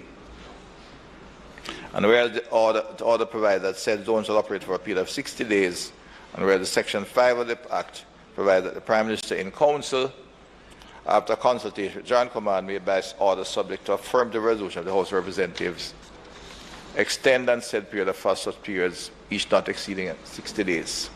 And whereas on the 13th of December 2021, the Prime Minister and Council made a law reform, zones of special operation, special security and community development measures, the Mount Salem Community Zone, extension period of operation number 6, order 2021. Now therefore be resolved by this Honourable House as follows. 1. This resolution may be cited as a law reform, zones of special operations, special security and community development measures, the Mount Salem Community and Environment, the Parish of St. James Zone, extension period of operation number 6, order 2021 resolution. 2. The law reform, zones of special operations, special security and community development measures, the Mount Salem Community and Environment in the Parish of St. James Zone, extension period of operation number 6, order 2021 is hereby affirmed. The law reform, zones of special operations, special security and community development measures, the Norwood Community in the Parish of St. James Zone, extension period of operation number 3, order 2021 resolution.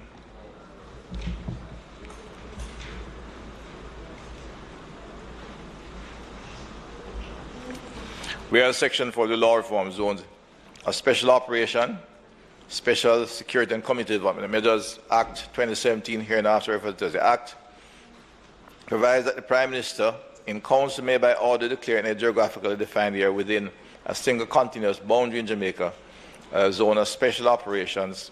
We'll finish now. Okay. That's all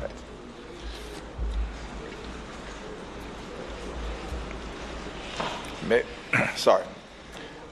Whereas section for the law reform zone of special operations, special security and community development measures, Act 2017, hereinafter referred to as the Act, provides that the Prime Minister and Council may by order declare any geographically defined area within a single continuous boundary in Jamaica as a zone of special operations for a period not exceeding 60 days if there are reasonable grounds to believe that due to rampant criminality, gang warfare, escalating violence and murder, and the threat to the rule of law and public order, it is necessary so to do.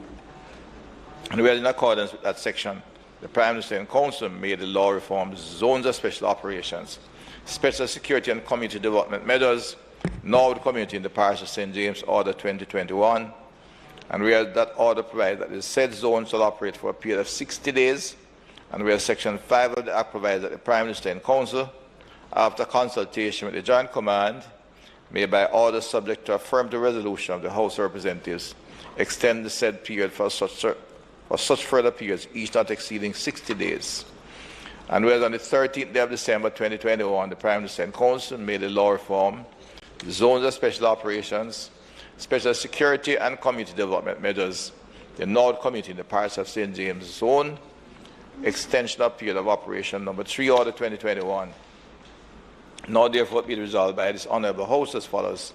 1. This resolution may be cited as the law reform, zones of special operation, special security and community development measures, the Norwood Community in the Parish of St. James Zone, extension of period of operation number 3, order 2021 resolution. 2. The law reform, zones of special operations, special security and community development measures, the Norwood Community in the Parish of St. James Zone, extension of period of operation number 3, order 2021 is hereby affirmed. Madam Speaker, I further beg to give notice that at a later stage I will move for the suspension of standing order to enable me to take all these resolutions.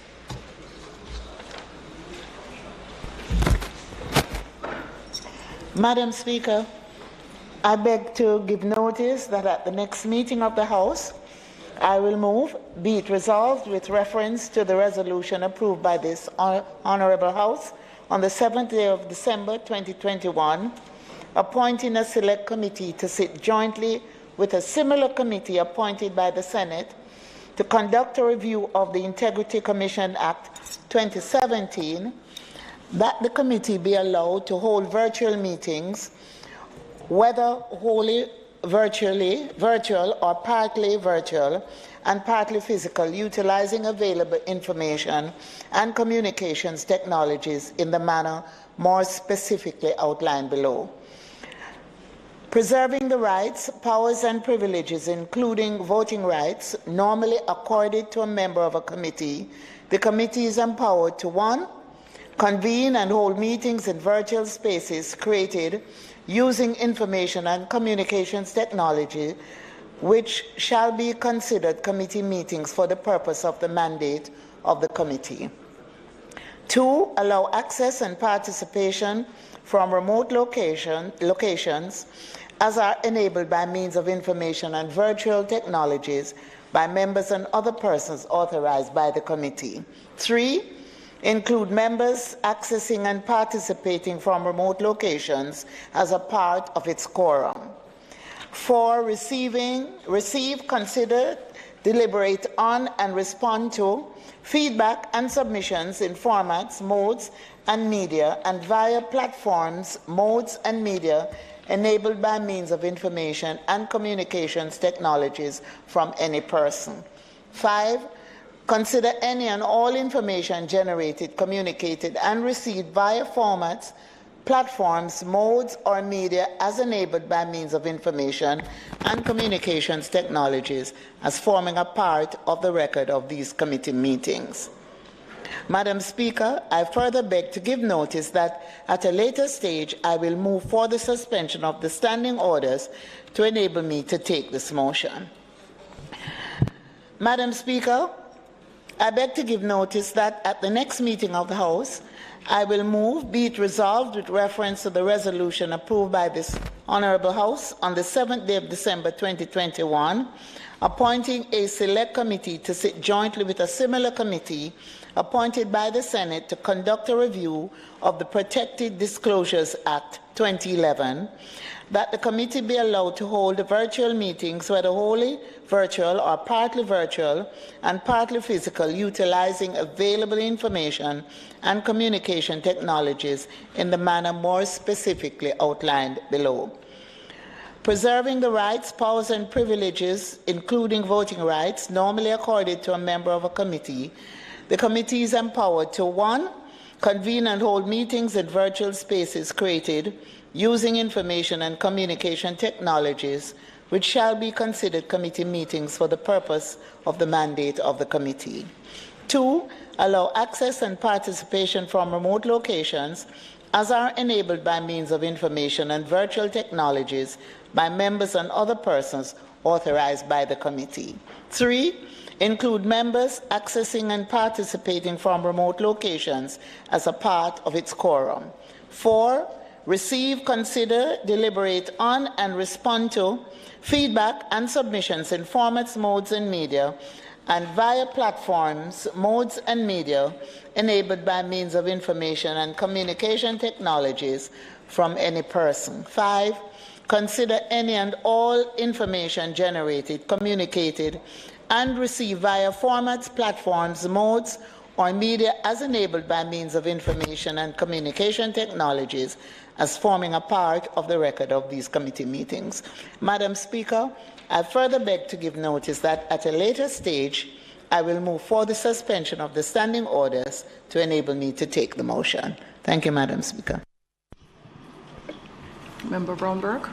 Madam Speaker, I beg to give notice that at the next meeting of the House, I will move, whereas it has been widely acknowledged that Marcus Garvey's writings and pronouncements, which encourage self-help and self-empowerment of the Negro people, have been largely responsible for him being considered a very dangerous personality. And whereas Jamaicans and members of the African diaspora have now come to understand that the scheme to make Garvey out to be an undesirable alien was to facilitate his deportation. And whereas evidence has also revealed that the Black Star Line was deliberately sabotaged to provide a pretext for legal actions against Garvey, leading to his conviction and subsequent deportation from the United States of America. And whereas there have been several calls over the years, at home and abroad, for the exoneration of the Right Excellent Marcus Mosiah Garvey. And whereas the Garvey family has again recently called upon the U.S. government to exonerate Marcus Garvey to correct this historical racial injustice, be it resolved that this Honourable House adds its voice to those demanding justice for our national hero. And be it also resolved that this Honourable House call on the Government of Jamaica to request that President Biden and the U.S. government exonerate Marcus Mosiah Garvey and clear his name.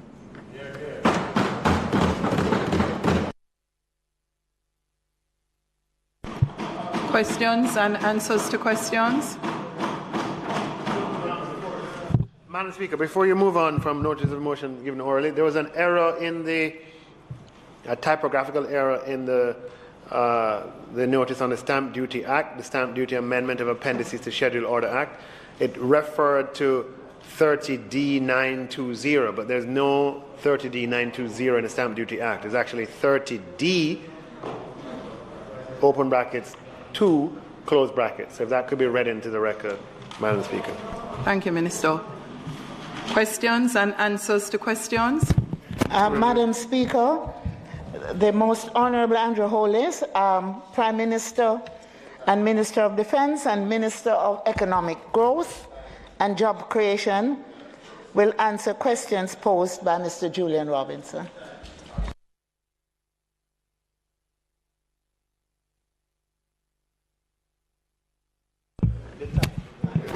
I think you have to get the time extended.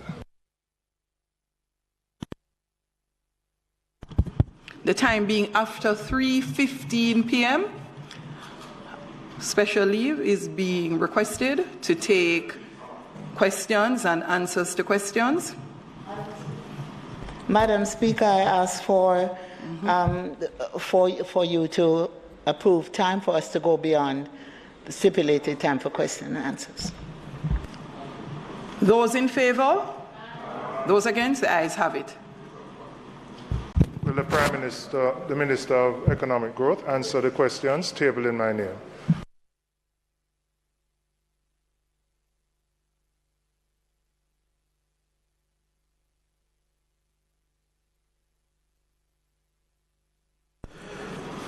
Thank you, Madam Speaker. Thank you, colleagues. Thank the member for his questions. Question number 1. Would the Prime Minister confirm if the Human Employment and Resource Training National Service Training Agency Trust, the HART NSTA Trust, recently hosted a board senior management retreat? Response: Madam Speaker, this year the HART NSTA Trust hosted its annual strategic planning retreat from October 7th to the 10th, 2021. The Board of Directors and senior executives of the agency participated in the event. It is customary for ministries, departments, and agencies to convene strategic planning retreats each year to critically assess past performance, chart the course for the future, ensure that there is strategic alignment between the plans of the agencies and those of the government, to develop their budgets and to use the exercise to build camaraderie and morale. With respect to public bodies, boards of directors and senior managers, with respect to public bodies, board of directors and senior managers usually set aside a few days for this very important exercise. Madam Speaker, against the background of the merger of the National Youth Service, the Jamaica Foundation for Lifelong Learning, and the Apprenticeship Board, it is imperative that the HART NSTA Trust has a robust planning process aligned with national imperatives. This cannot be compromised. The agency is complex and vast, and therefore sufficient time and care must be invested in carefully crafting the way forward. Madam Speaker, recommended practices numbers 1 and 3 under Principle 2 of the government's corporate governance framework for public bodies are instructive in this regard. Principle 2 is entitled Roles and Responsibilities of the Board. According to recommended practice number 1, each board must have a charter which defines the roles and responsibility of the board, including its responsibilities for corporate governance and its code of ethics. In keeping with this principle, the Hart NSTA Trust Board Charter, among other things, outlines the roles and responsibilities of the board.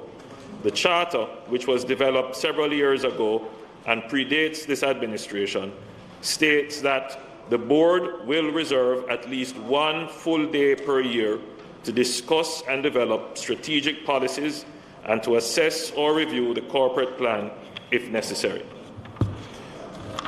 With respect to recommended practice number 3, the board should be responsible for the strategic direction of the public body, ensuring alignment with the policy direction of the government. Over the years, the Hart Trust, like other private and public sector organizations, has convened annual board retreats at various local venues. The staging of a retreat is a key feature of the strategic planning process, which enables the completion of the organization's strategic and operational plans and budget. Madam Speaker, I am happy to report that the agency submitted its plan and budget and therefore fulfilled these fundamental GOJ requirements, facilitated, obviously, by the retreat. Question number 2. If the answer to part 1 is in the affirmative, would the Prime Minister indicate where the retreat took place? Response. Madam Speaker, this year the retreat was held at Moon Palace Jamaica Resort in Ocho Rios, Santana. This year, more than any other time, it was necessary for the retreat to be held off-site. Given the COVID-19 restrictions and the absence of a suitable facility within the organization to accommodate the number of persons, even within given protocols, a suitable external site for accommodating the activity was sought. Note, however, Madam Speaker, that even outside of a pandemic, boards usually host their retreats off-site at locations that are dedicated and focused on supporting meetings. Question number 3. If the answer to part 1 is in the affirmative, would the Prime Minister indicate the total cost of the retreat with a detailed breakdown of the expenditure line items? Response. Madam Speaker, the total cost of the retreat was $5,688,812.63. And the breakdown, inclusive of GCT, accommodation, including meals and technology support, was $4,019,962.63, or converted to US dollars, approximately $26,100 US dollars. In the meeting, Madam Speaker, also engaged the services of a facilitator, and that service cost $800,000. They also engaged the service of a strategic coach, and that cost $664,290. And there were other administrative expenses, including promotional items, hand sanitizers, name tags, stationery, and other IT-related expenses, and that came up to $198,560. So in total, Madam Speaker, as I said before, the total cost for the retreat would be $5,682,812.63. These rates, Madam Speaker, particularly the rates for the consultants, being the facilitator and the strategic coach, these rates are in keeping with standard market rates. Madam Speaker, the work that these consultants undertook included pre-conference preparation, conference activities and post-conference activities. Madam Speaker, the pre-conference tasks included time for research and preparation of materials, and it must be highlighted that both consultants were engaged in follow-up sessions with senior management after the conference, after the conference and the retreat was over. Madam Speaker, the Board of Directors and senior managers of the agency are satisfied that due care was taken and value for money was achieved from the services of the consultants.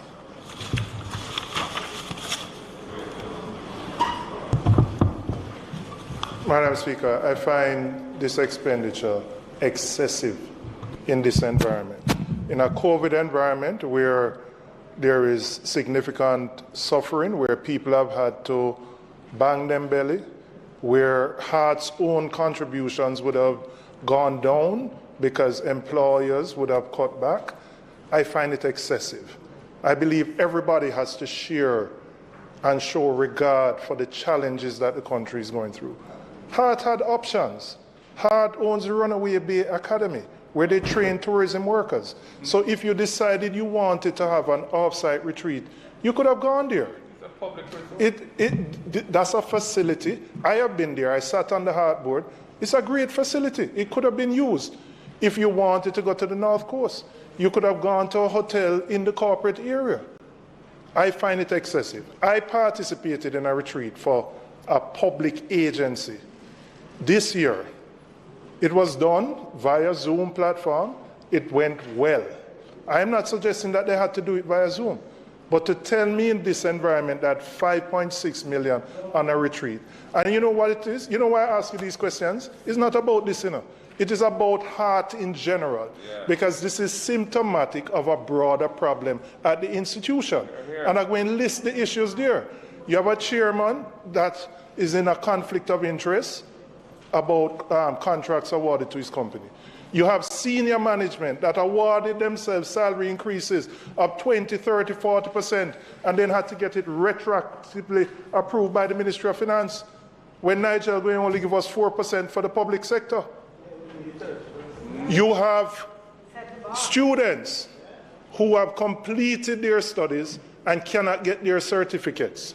You have restive staff, traveling officers, because of the issue with the gas allowance and the Ministry of Finance. You have restive staff. You have VTDI staff that went on strike. So there are a whole myriad of issues at heart. It is a strategic national public body, as you outlined last week in the House. Now, if the country, after we get to 7 or 8% growth, we're going to go back to the 2 and 3. And the only way we can improve it is if we increase our productivity. Heart has to play that role. And right now, it is an inwardly focused organization. It is not satisfying the interests of its external stakeholders. That is why I ask these questions. 5 million in the context of a $15 billion budget might not seem a lot, but it is symptomatic of what Heart has become. And I'm saying to you, Prime Minister, as the minister responsible, this institution was started by your mentor, Edward Philip George. You have to take hold of it. You have to take hold of it. The retreat is just one example, but there are many other issues, and it is not fulfilling its mandate. $5.6 million in a COVID environment is excessive and unnecessary, but it reflects the management and the board's thinking about how they must use public resources. It is wrong. And I'm saying to you as the minister responsible, I know you can't manage every single public body, but this one is a strategically important one. It needs some more hands-on management.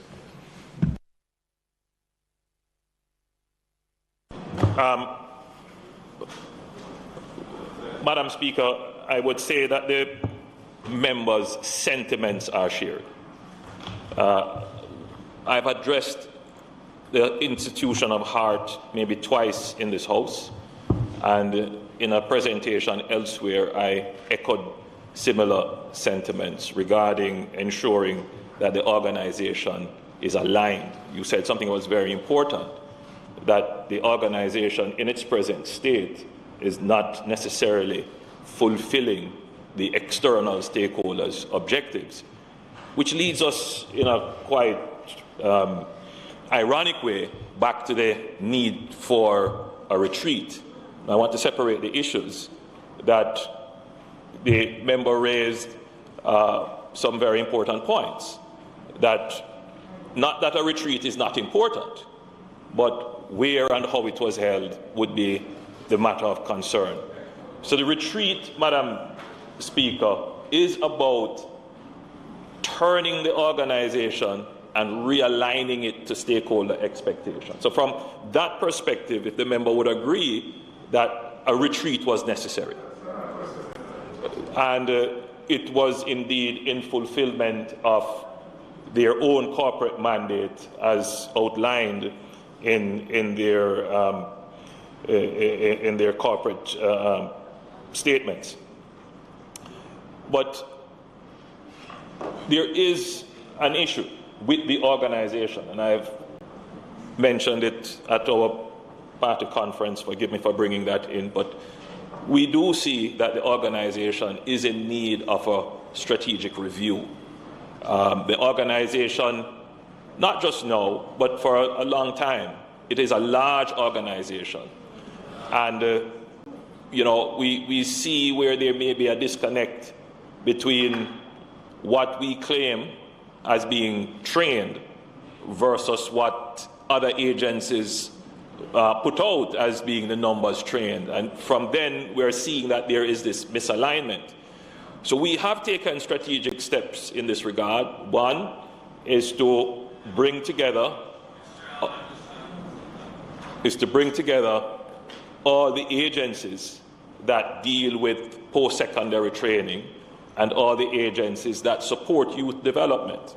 So, for example, Madam Speaker, you would know that we have put under one umbrella now the JFLL, the Jamaica Foundation for Lifelong Learning, the NYS, and the Apprenticeship Board. And they are now all under HEART. In that way, we can take up persons in our society who would normally not be able to access training. Because remember, before we did this change, you had to have at least grade 9. Now, HEART is a total institution for training, so we can take up persons who are not with grade 9 certification, even not literate, and put them in a program for total training. Having done that, Madam Speaker, the organization needs to be totally reformed to be able to actually fulfill the mandate. So, I appreciate that the member has asked a question, and I share his sentiments about the direction of the organization, but to assure him that there are changes that are being made. We are now in the process of hiring an executive director, so they will go out shortly with the ads for that. We are doing internal reviews, and I will announce shortly the appointment of a strategic review from an operational perspective. And also, Madam Speaker, as I had mentioned before at another place, the Education Transformation Task Force, which I had announced, has taken on the review of HEART, and they are already doing that, and so we'll get a report in a few months' time. So in terms of what needs to be done from a strategic perspective, Madam Speaker, member from St. Andrew South, to realign the organization with national needs, I'm satisfied that those things are done. But there is another level underneath the strategic direction, which is the operational issues, which you are alluding to. How do we get board and management to increase efficiency, increase effectiveness, and to be more aligned, even without looking at the strategic issues, but the operational issues? And you're right, more attention needs to be spent on that. I've certainly given that direction to the board. But you will know, and I'm happy that we're having this conversation, that there is only so far that the executive of the country and the policymakers can get involved. Having said that, I think the entire country and us as the political class needs to take a very serious look at how public bodies are managed for effectiveness and performance. We are taking steps to treat with governance issues, to treat with conflict of interest, connected parties, and so forth. The regulations that we have passed last week will help. But there is another side to the equation, because the failures of public bodies are not just failures at the board level. There are failures at the staff and management levels as well. And based upon our labor laws, based upon our PBMA and others, it is not always very easy for immediate action to be taken when you do not get output and value for money from performance. So that general conversation, member, needs to be had. But as it relates specifically to HART, we have taken the decisions for the strategic review and the direction of HART, and we are also looking to put in place now a new executive director, managing director rather, that will help with the improvement in the actual management of the operations of HART. HART is too critical an entity, and its mission is just too important for it to be allowed to be ineffective or run into any form of problems as it relates to the use of public funds and getting our people trained. Prime Minister. Member Hilton, then Member Brownberg, then Member Phillips, and then Member Jackson. Prime Minister, following on the direction from the member from Southeast, St. Andrew, I'd love to ask, when might we see the result of that strategic review and the retreat, result of the retreat? Because, Prime Minister, I agree that, and as the member said, the real reason for the question is really the perceived need for the shift in mindset. But the strategic shift is critical. I represent the constituents with a large industry base, and I can tell you they are very unhappy. We have attempted to do several things that requires HART's input. We have engaged, when I said we, I mean not just me, industry and myself have sat with them for several years, wishing to get them to focus on a critical aspect of what must be done if Jamaica is to seize the opportunities being presented to it. And we can get nothing going. And so I'm hopeful, and this is why I want to see the result of that strategic review. And as effective as you suggest the review, well, necessary, yes, and as effective as you suggest it was with the consultants and all of that. It behooves us then in the Parliament to see as quickly as possible, what is the outcome of that strategic review. The country awaits that. Member, I don't have I'd asked the Minister to see if she could get the information for me so I could tell you, but I haven't gotten it as yet. But such a review does take some time because they do a very thorough job, I must tell you. And that could take anywhere from 4 to 6 months to be done. But it is already underway.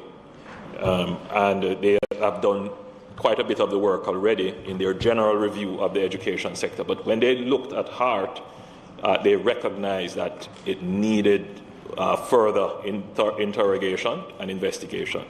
I wanted to just quickly point out, Madam Speaker, and for members, in particular the member from St. Andrew South, who was a member of the Board of HART and understands how the organization works. It is Southeast St. Andrew. It is not that HART isn't doing. HART is doing a lot. HEART is training a lot. But when you speak sometimes to employers, you get mixed views as to the effectiveness. And then when you speak to some other stakeholders, they feel that the organization isn't focused on their needs. And when you're seeing that kind of misalignment between the stated mission and the objectives that are being realized, you have to review. You have to figure out what is the organization doing and how can it change what it is doing to be more relevant to stakeholders. So that is the process in which we are engaged.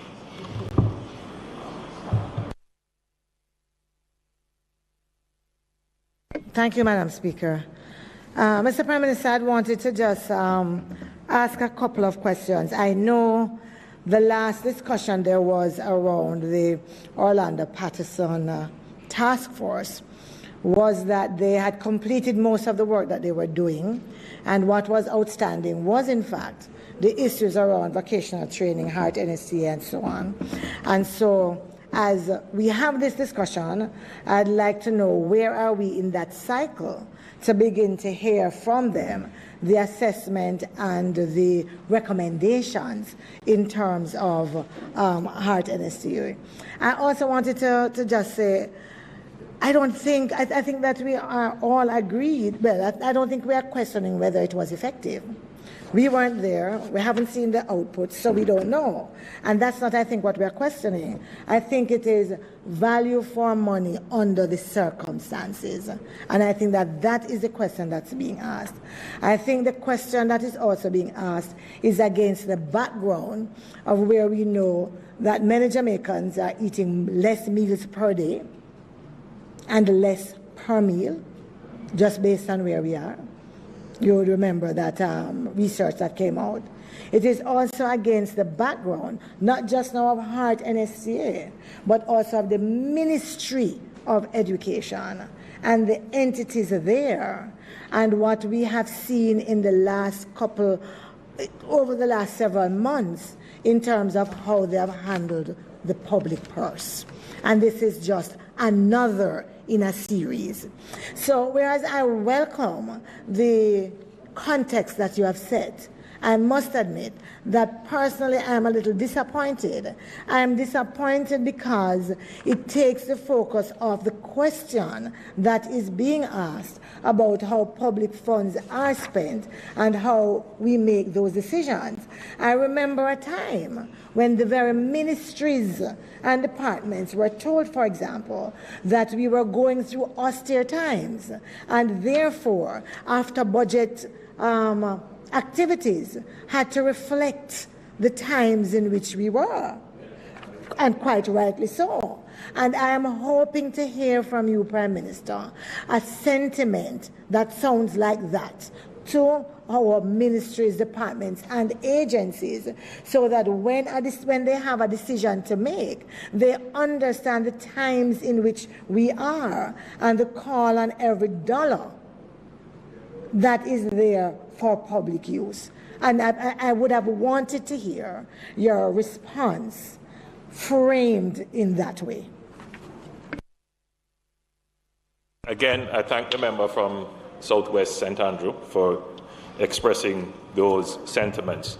And I want to start by saying that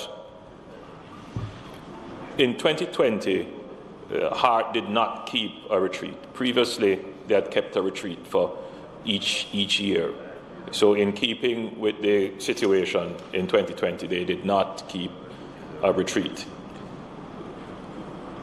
But there can be no arguing the point that we expect all public bodies to be frugal and to make the most efficient and economic decision in favor of the public.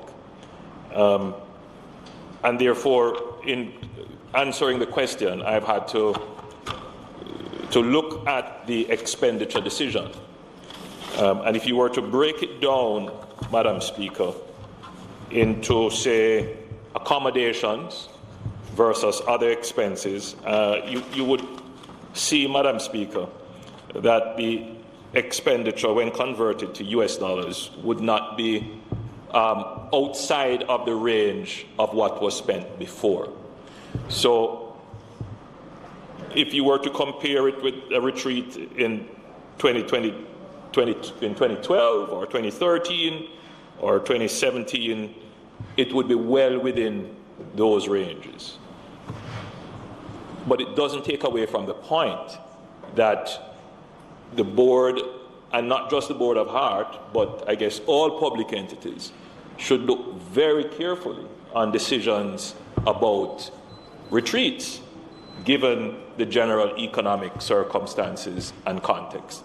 So I would obviously join and lead the call for public entities to be frugal and to pay close attention to the expenditure of every dollar of public funds to ensure that it is spent value for money, but also against the backdrop of what the entire country is going through. So that is a call that we cannot in any way argue with, and indeed join and lead, and I'm certain that the Minister of Finance is endorsing that call as well.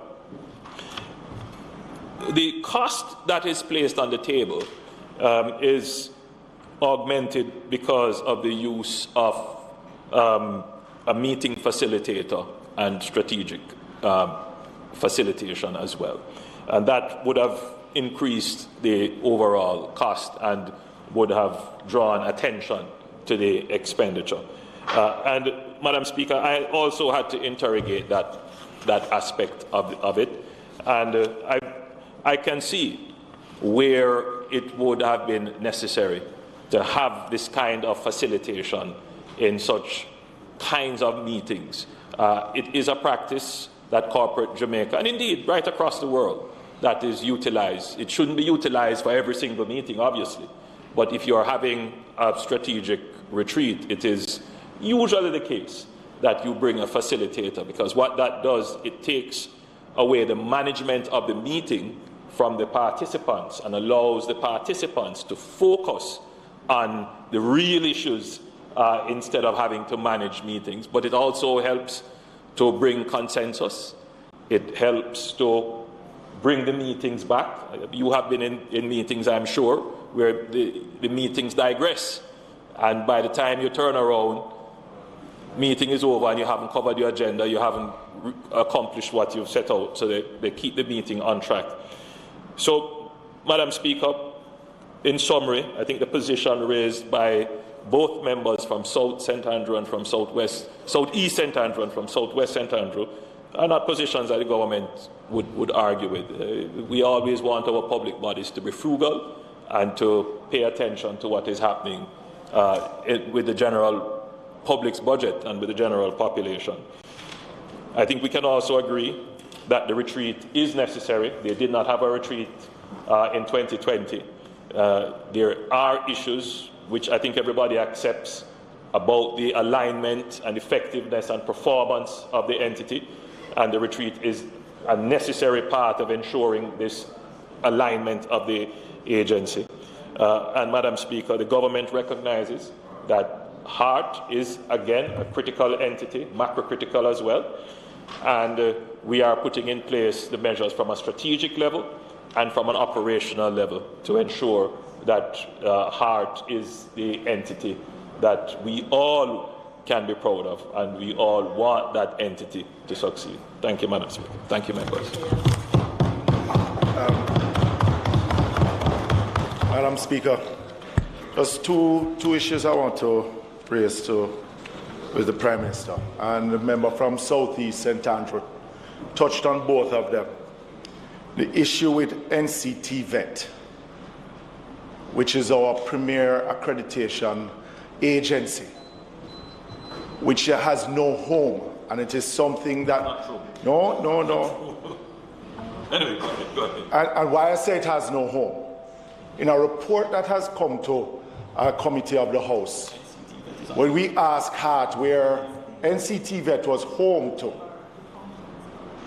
they state that it was transferred to the Ministry of Education from 2018, which is the issue that the the member from Southeast St. Andrew raised. When asked of the Ministry of Education if they are in control or is it under their structure, the answer was no, and that they are making some arrangement. Hence why the whole issue of Prime Minister, I hope, I know. As I said, if it has changed, then it is good. But it shouldn't have been that it has taken 2 years for the Ministry of Education to subsume the JISTV, which is our premier accreditation agency. The second, Prime Minister, and you spoke about the responsibilities and conflict of interests of boards. And it has been in the public sphere for how many boards have gotten themselves into trouble because of conflict of interest. But I want to ask the Prime Minister, being the minister responsible with responsibility for the Heart NTA, and it has been out there in the public, we have had reports coming to various committees of the House. Does the Prime Minister, the minister with responsibility, has confidence in the chairman of the board of the Heart Trust NTA? And the conflict of interest of that chairman, being that the Heart Trust NTA has been having the discussion internally and externally, as minister, does the Prime Minister see the conflict of interest with the current sitting chairman of the board, and what actions will be taken with that concern, which has been expressed by the legal department of the Heart Trust NTA? Thank you, member. Thank you, Madam Speaker. Very good questions by the member from Manchester North Western. Madam Speaker, my understanding, and this is just, I'm giving you now not definitive, but I'm going by recollection, that there was a question asked, I believe it might have been in PAAC, regarding the status of VDTI and where it was hosted, and the response wasn't definitive, I gather. Well, it suggested that it was not transferred. That response was not accurate, and I don't want to go further than that. VDTI, in the restructuring of Heart, was transferred to the Ministry of Education, and my recollection is that that would have been done in 2019. And it would have been under the jurisdiction of Heart. There are NCTV, right? I'm saying NCTV, right? Now there are issues as to persons who would want it to be one place versus another, but the decision has already been made, and it is quite clear as to the lines of administration. The second issue you raised regarding conflicts of interest and whether or not I have confidence in the board chairman. Madam Speaker, I've been following very closely these matters that have come up in the public domain. And it is clear that we are in a different era of public administration, where anyone who is getting involved in public life has to understand the standards that are now required, conflicts of interest, connected parties, and the need to avoid conflicts totally, and where they can't be avoided or where they happen upon, they should be declared. And if you are a part of the decision-making process, you should recuse yourself. Madam Speaker, we have to be careful in how we in this body weaponize conflicts of interest and connected parties. Madam Speaker, not every conflict of interest suggests corruption. In a small country like Jamaica, it is almost going to be inescapable. And that is why you have these standards. And that is why we have the entities of the Integrity Commission, MOCA, to investigate and to dig them up. But more importantly, Madam Speaker, when people decide to come into the public arena to give public service, they have to be aware of these issues, and they have to disclose them to their boards, and they have to be open, they have to be transparent about it. When the issue came up with Hart, what I had to check regarding the chairman that I appointed, and obviously I would not appoint someone that I don't have confidence in. So I do have confidence in that person who is the chairman of Hart, that if there were any involvement, any conflicts or connected party issues, that they would have been declared to the prescribed authority, in this case the board, and if he was a part of any decision-making process to be party or beneficiary to any contract, that he would recuse himself from it. Now, Madam Speaker, this chairman is in an industry which was utilized by Hart. He owns a business that was utilized by Hart long before he became chairman. Absolutely. And one of the things that we have to be careful of, Madam Speaker, as we enter, and I'm not making a defense here, I'm merely, part of my duty is to broaden public discourse. And we have to be careful how we seek to vilify persons who enter public life to give service. We are doing everything possible to ensure that there is transparency and probity. If you look at the legislation that this administration has passed to ensure that, it is, so as we increase probity and transparency, we also have to improve the public's understanding of the governance issues.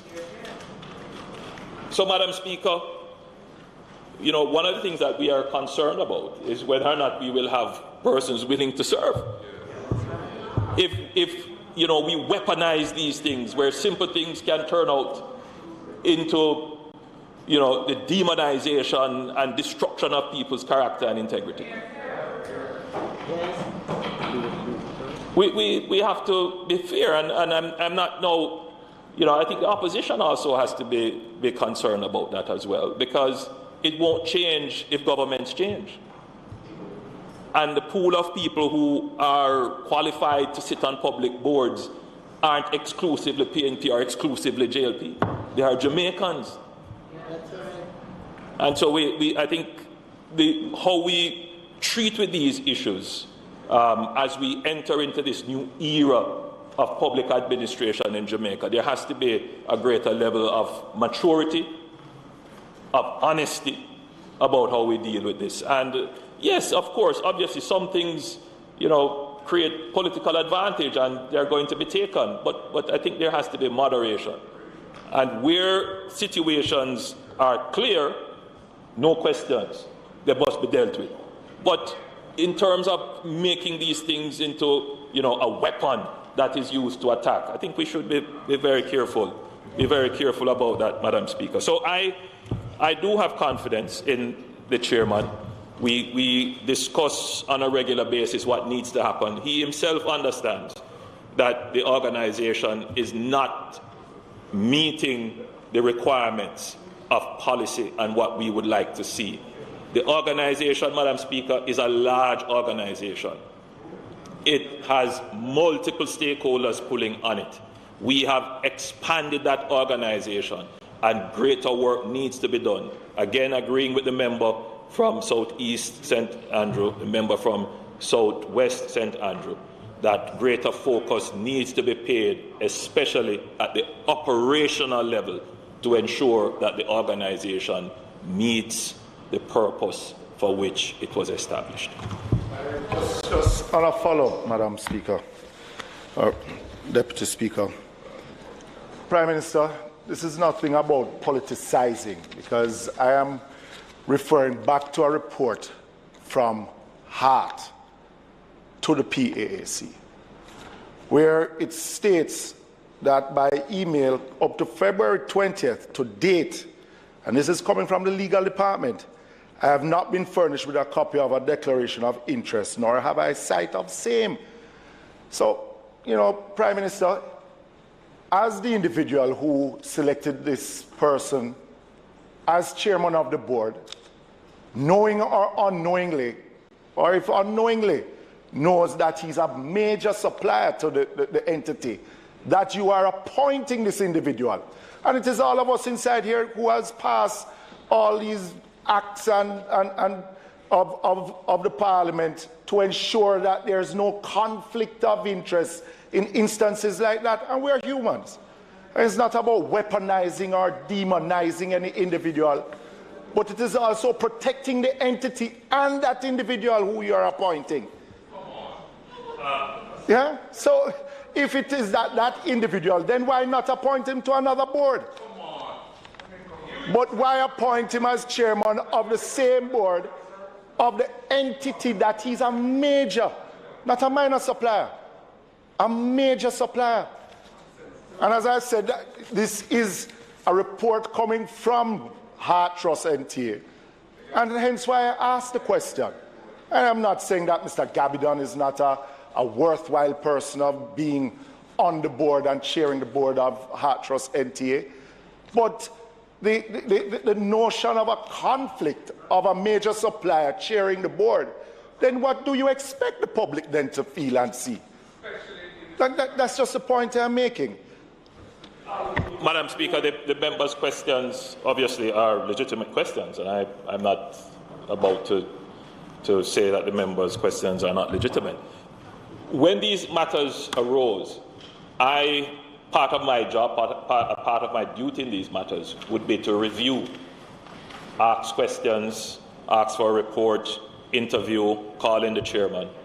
And some of what is said, I can't go into the details. It's not my intention here to rehash the work of the PAAC, of which the member is you're the chairman of the PAAC, exactly. So you would have those reports in front of you. I wouldn't have those. But when they did come and I raised the questions, some of what you have said would be disputed and evidence provided.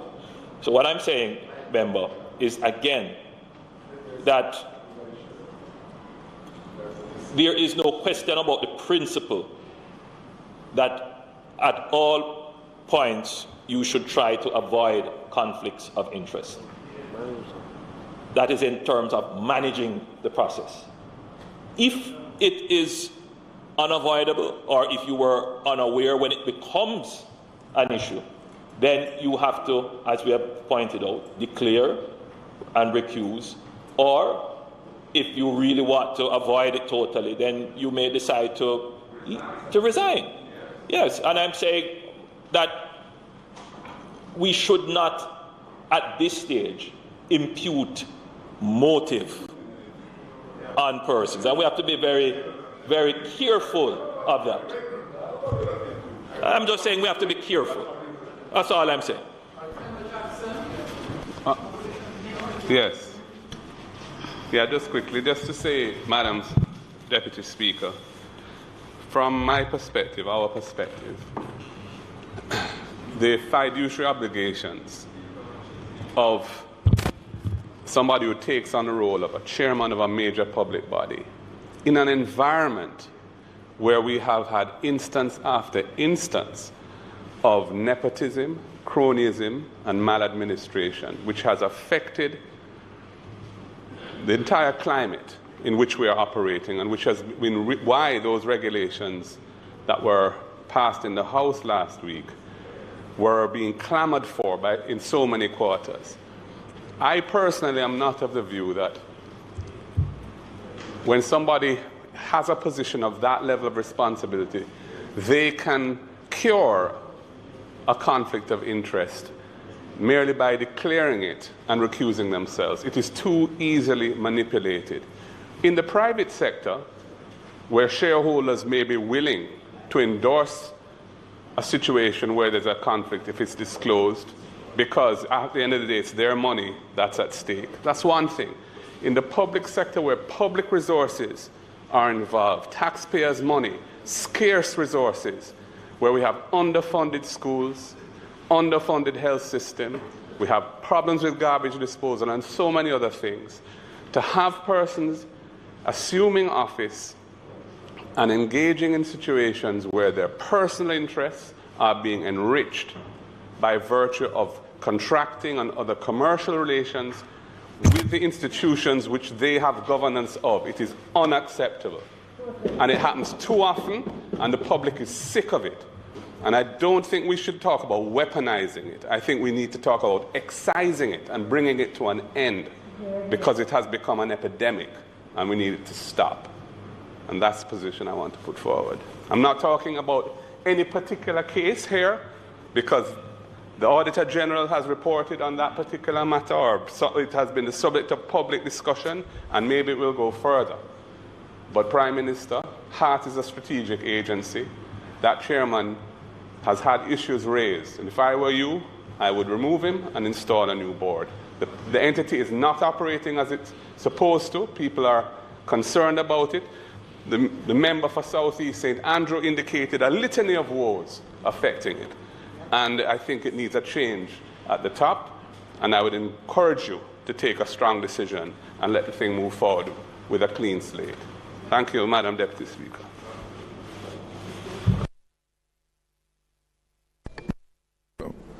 Prime Minister, I listened to you carefully about the whole issue of perception of conflict of interest, whether we weaponize these claims, etc. But, Prime Minister, as you said, it's an issue that exists across the administration.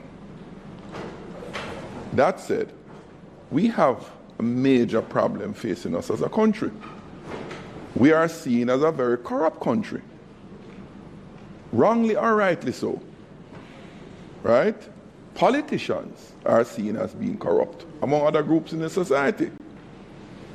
We talk about, and you spoke about it, and I support it, making Jamaica become the premier investment center in the Caribbean, etc. Fine. We wish for that. But all those goals can't be achieved if this perception of corruption continues and gets worse. Now, the question of conflict of interest. We as members of Parliament are required to declare publicly. It's publicly, it's on the table of Parliament. It's for everybody to know. If you or I go into transact business with a government entity, we have to get the certificate from the clerk indicating that we have been exempt to do business in that company that we have an interest. We have to declare that. We are further from the transactional decision making than board chairmen or the executive officers. If that declaration is required of us, who were elected by the people, I can't see it as onerous for any board member or chairman to make that declaration even to the institution, not even publicly, to the institution. The chairman of the PAC indicated that from the records that came from the entity to here, that declaration was not right. So I'm saying that it ought to be the norm that anyone who is chairman or a board member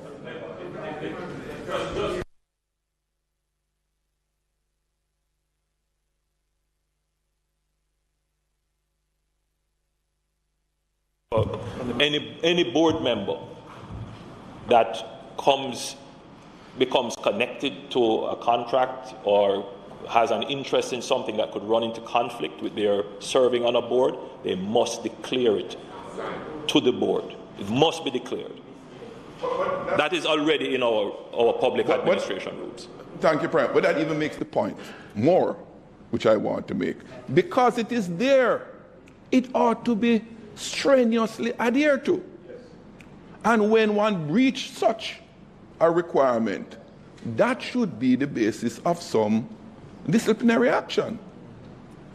And when I say disciplinary action, I'm saying that, look, because we have a responsibility to adhere to these compliance, transparency, accountability requirements, but more so the bigger issue of that perception of corruption. And it goes beyond perception, because when things like these happen, it's not perception anymore in the Prime Minister. It's a fact. It's a fact. It has happened. It has happened.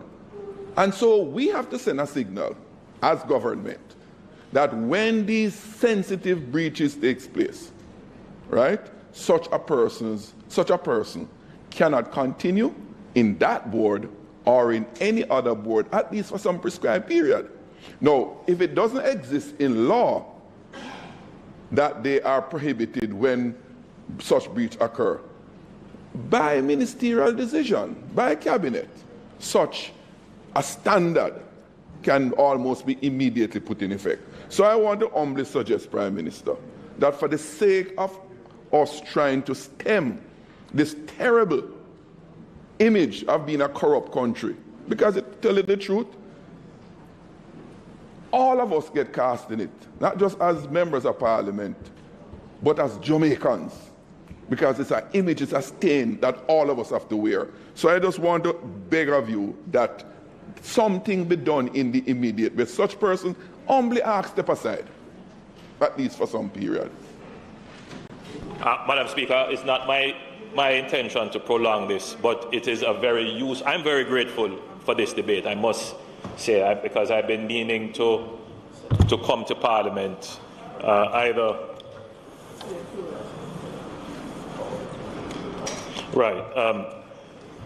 I've been meaning to come to Parliament with a statement on these matters, but since we have started upon this debate, Madam Speaker and the members who have contributed from the opposition, as I've said, we are entering into a new era of public administration in Jamaica. It is an era where we have strengthened the legislative framework to deal with matters of corruption broadly, both from administrative perspective and from a criminal perspective. Jamaica is going to be better off for it. But, Madam Speaker, that also comes with a higher level of responsibility from the political class as to how we treat with these issues. We have to allow the agencies and the laws established to work. Many of these issues the attorneys here would immediately pick up the natural justice issues. We can't try the cases here in Parliament, so we always have to be careful of our pronouncements. Just as I'm speaking to you, I'm getting a note from someone saying, these are legal issues and this didn't happen and what was said is not true. And so, Madam Speaker, we have to be, as lawmakers too, we also have to be careful with that. So, Madam Speaker, I think this was a very useful debate. It's very important that these issues be explored. The Parliament is clear. The Parliament is clear that we have to do all that is necessary to rid ourselves of anything urgently, of course, that would suggest corruption. And we also have to ensure that the law is perfected and justice prevails. Thank you, Madam Speaker.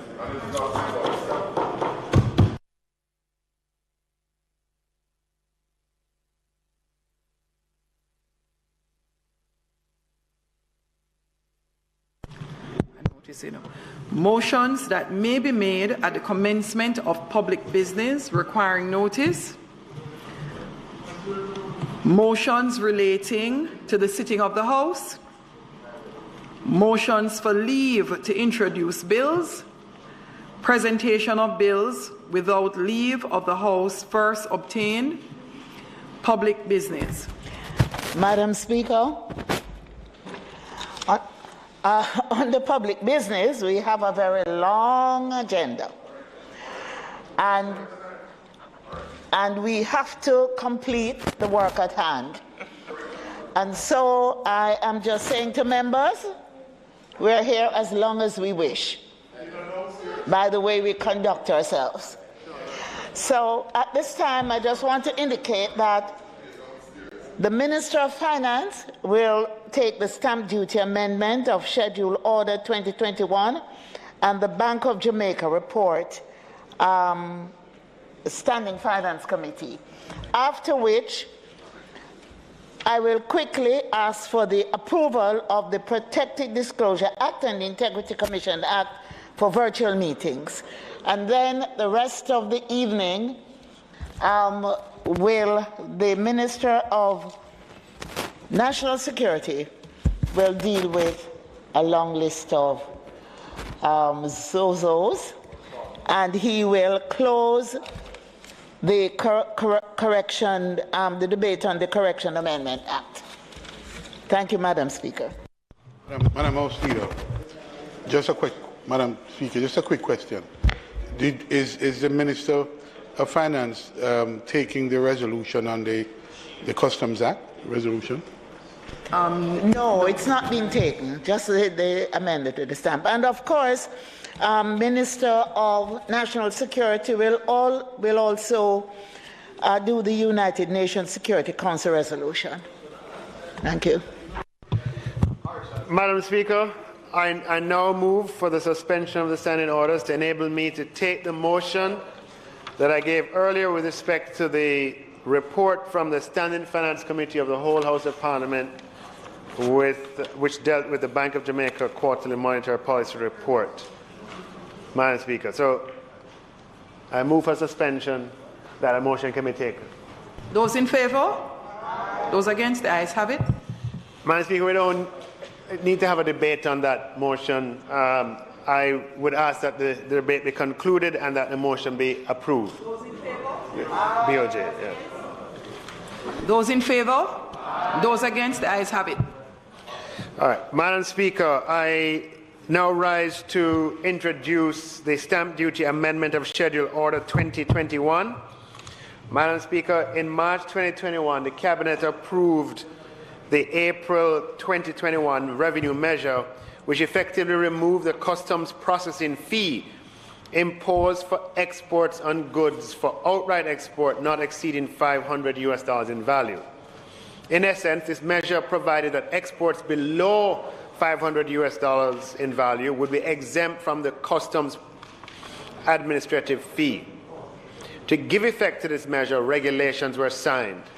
It was subsequently noted, Madam Speaker, that in addition to the CAF, there is an additional duty imposed in the schedule of the Stamp Duty Act of $5 on customs outwards.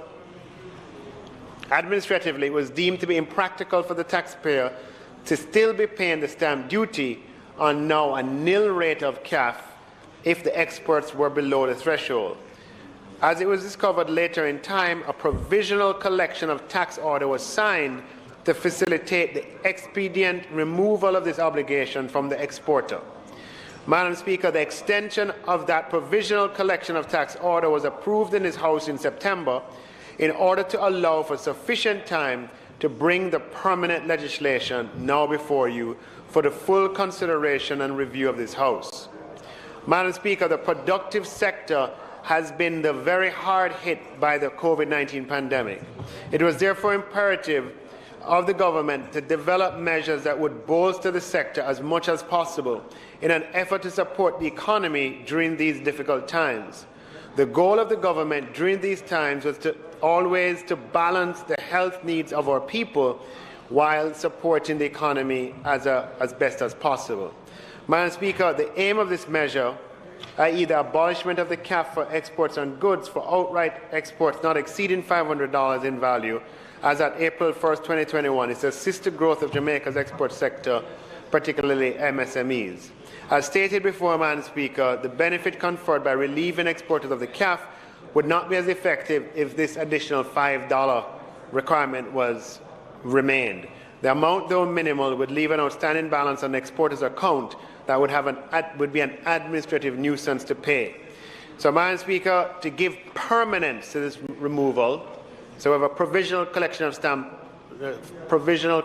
of tax order, but now this makes it permanent, that these exporters who are taxpayers can enjoy this benefit. And for this reason, Madam Speaker, I put the Stamp Duty Amendment of Schedule Order 2021 for the affirmation of the House. Madam Speaker, there is no opposition on this side to the measure being proposed. It's really an administrative measure to ensure that the exporters are not liable for this minimal fee, and really something that we support because we want to encourage our SMEs to actually export more. So there's really no opposition from us. Madam Speaker, I now ask that the notice be approved, that the motion be approved. The question is that the motion the Minister gave earlier be approved. Those in favour? Those against? The ayes have it.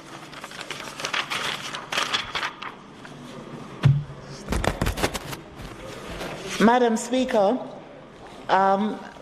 with your permission, we could invite the Minister of National Security to conclude the debate on the Corrections Amendment Act 2021.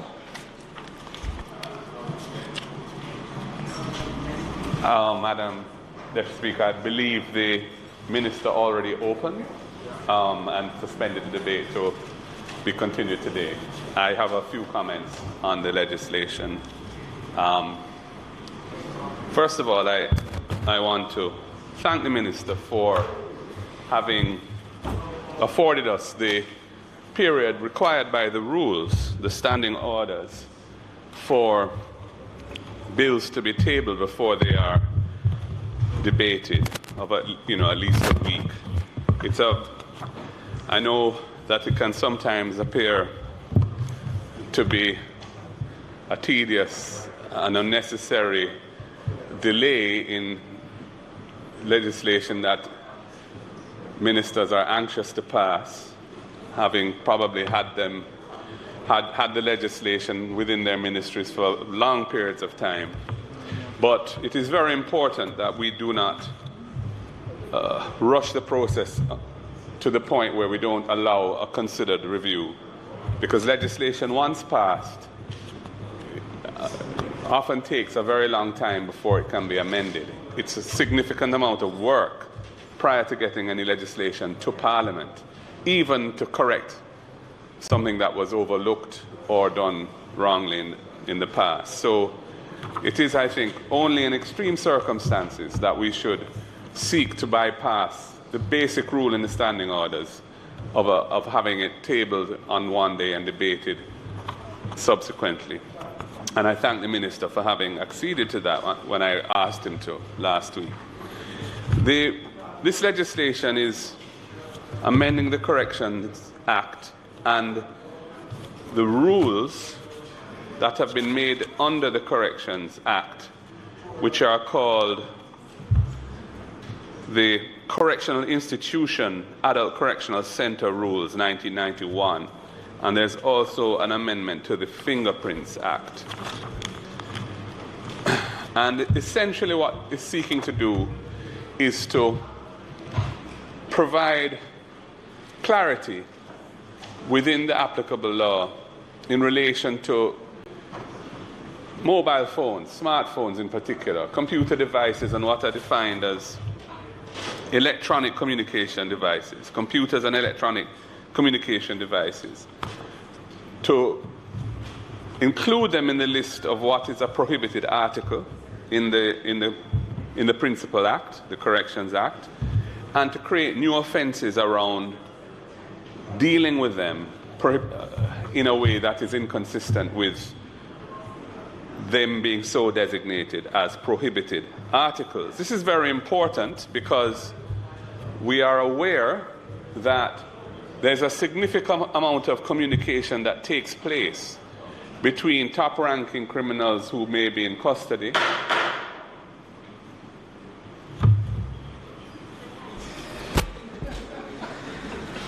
Madam Speaker, the time is now 7:20, and I ask that the House be allowed to sit beyond 7:20 to complete the business of the day.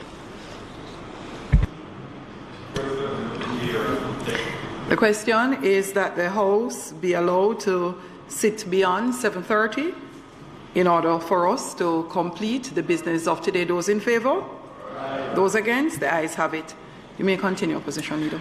Thank you, Madam Speaker. I was saying that it is well recognized that we have a problem in Jamaica, and it's a serious problem, with persons who are in custody, often in prison, in correctional facilities, not always, they may be remanded in custody, being able to communicate with their cronies who are on the outside, and often give orders to direct criminal activity from within correctional facilities. This is a very serious problem, and up until quite recently, there was reports of persons, multiple killings being directed by somebody who was inside prison.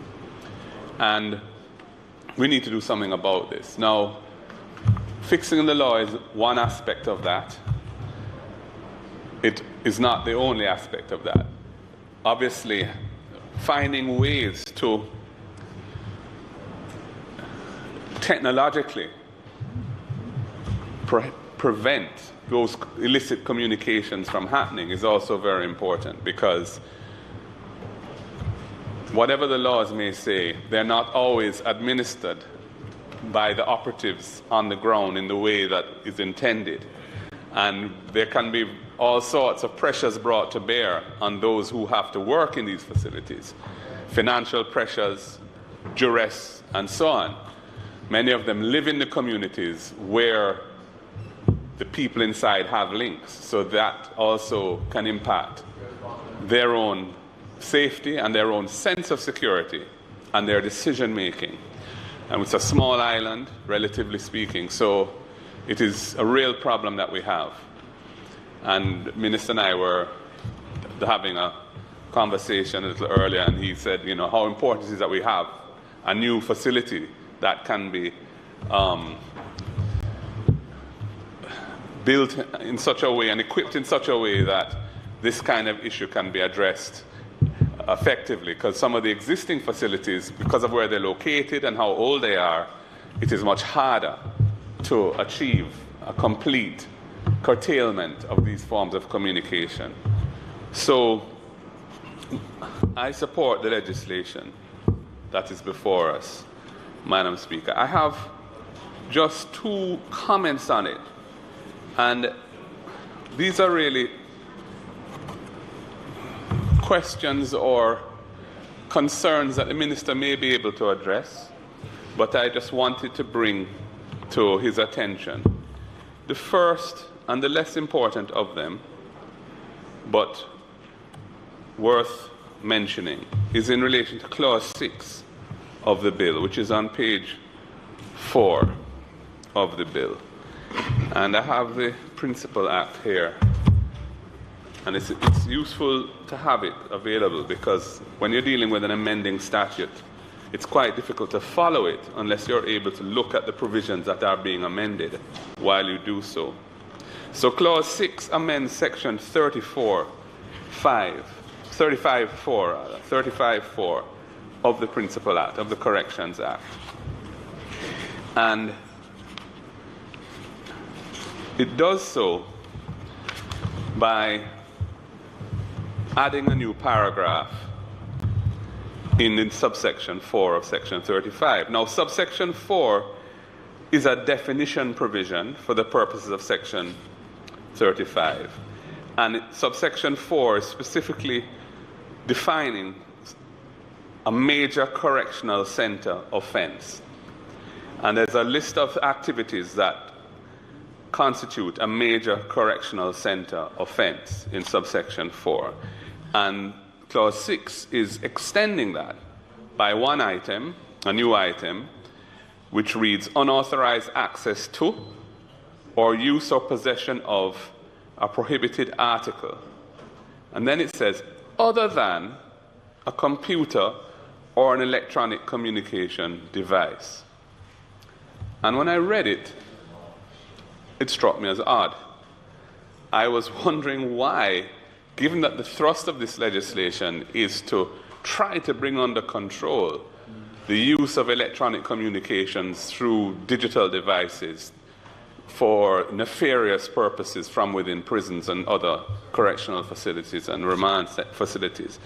Why would we be carving out from this addition to the definition of a major correctional center offense? Why would we be carving out the very items that this legislation is primarily focused on, namely computers and electronic communication devices, which really is smartphones primarily what we're talking about? So I don't know what the reasoning is for that. The effect is that the only prohibited articles that unauthorized access to or use or possession of would amount to a major correctional center offense would be things like tobacco or money or clothing or provisions. If you look in the definition of prohibited items, which is found on page 8 of the Principal Act, unfortunately, we don't have what's called the left-hand pages in this bill. That it is best practice for amending bills to attach at the back the provisions which are being amended, which enables you to see what's actually happening. Unless you look at the Principal Act, you really don't know what this bill is doing. So it's unfortunate that we don't have the left-hand pages here, which are the specific sections in the Principal Act which are being amended. But if you look at the Principal Act, and I have it here, prohibited article presently, prior to this bill, covered things like drug, intoxicating liquor, tobacco, money, provisions, clothing, and various other more serious things. But I just wanted to bring to the Minister's attention that the effect of this amendment to Section 35(4) by including H would be that unauthorized access to or use or possession of prohibited articles, including things like tobacco or money or clothing or provisions, would be a major correctional center offense. Whereas unauthorized access to or use or possession of computers or electronic communication devices, in particular smartphones, would not be. And that just struck me as counterintuitive, and I didn't understand why we were going down that road. And maybe I've misunderstood something, but I just wanted to bring it to your attention in case it was something was overlooked or, Computers are looking to trade, but computers from the legal would be prohibited. Sorry? Yes. Are used for trading? No, well, there's a separate. Well, it's not the way we should do it. Yeah. I know. I mean, he can clarify. The minister can clarify it when he closes. When he closes, But he was just bringing it to my attention. All I would say, though, Minister, is that the whole question of in what circumstances computers or electronic communication devices are permitted in these facilities is addressed in a separate section. And indeed, that is the other issue I wanted to raise for your consideration. And, there's another point I want to get to before I get to the main point I wanted to make. Minister, in clause 9 of the bill, there are various new sections that are added after Section 80 of the Principal Act. There's an 80 big A, and there's an 80 big B. And 80 big B, 1, is a critical provision because it is the one that creates the specific offense of using a computer or an electronic communication device to transmit or cause a transmission of any data that prejudices the safety or security of any person inside or outside of a correctional institution or the safe custody or security of an inmate. Okay? 80B, 80 big B, it's on page 7 of the bill. All right, at the top of page 7. When you look, and it creates an offense around that, which is really at the heart of this bill. When you look at the penalties for that offense, though, I was a little surprised. In the parish court, if the prosecutor chooses to bring the case in the parish court for somebody who violates this provision, the maximum fine is $3 million or a term of imprisonment not exceeding 3 years, or both. Fine, that's the parish court. But if a case is brought in the circuit court, I was surprised that the maximum sentence is just 7 years. 7. I think that's too low, personally, for something as significantly problematic as this. Because if they choose to charge it in the circuit court, it's because it has been a very egregious case of this kind of communication taking place in breach of this act. And I don't think 7 years is sufficient. And there are other provisions in the act which have up to 15 years imprisonment. For example, in the 80A, which is the immediately preceding provision, creates in the circuit court a liability to imprisonment for up to 15 years. I don't know why 80B limits it to 7 years. And it spits out first offense or subsequent offenses. But the truth is that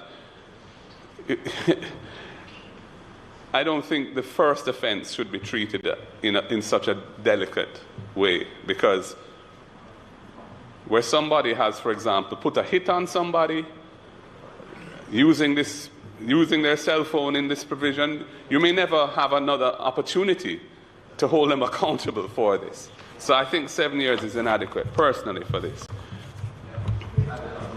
Yeah. Minister, I have my biggest point, though, is coming. Yeah. And it relates to Clause 12 of the bill. And Clause 12 is amending the rules, the Correctional Institution Adult Correctional Center Rules 1991. And this is where the exception is made to the prohibition, which says nobody should have or use, no inmate should have or use computers or electronic communication devices. Obviously, there would need to be an exception to that, because you have rehabilitation programs, etc., where people need to have access to it. And so this is where that feeds in now. And it says, the new rule 129.1 says, subject to paragraph 2, no inmate shall have access to or use or possession of any prohibited article, which includes computers and electronic communication devices. And then subsection 2 says, the Commissioner, which is the Commissioner of Corrections, may authorize any inmate or class of inmate to access, use, or be in possession of any prohibited article or class of prohibited article. My problem with that is how open-ended it is, because the potential is there for that to be used in a way which defeats the purpose of the legislation. And I would have wanted to add some words to make it clear that that would be subject, any such authorization by the Commissioner should be subject to such conditions and restrictions as the Commissioner considers necessary to prevent the use thereof to commit any offense or to create a security risk within or outside a correctional facility. I think it's important that some words be added there, and it does not be left so open-ended that it's up to the Commissioner as to what circumstances the exception can be granted and authorized and without a signal that in doing so, these issues must be forefront in his or her mind, that it must not allow this to be used in a way that would involve the commission of an offence or creating a security risk, whether within the prison or outside. So those are my comments, Minister, on the bill.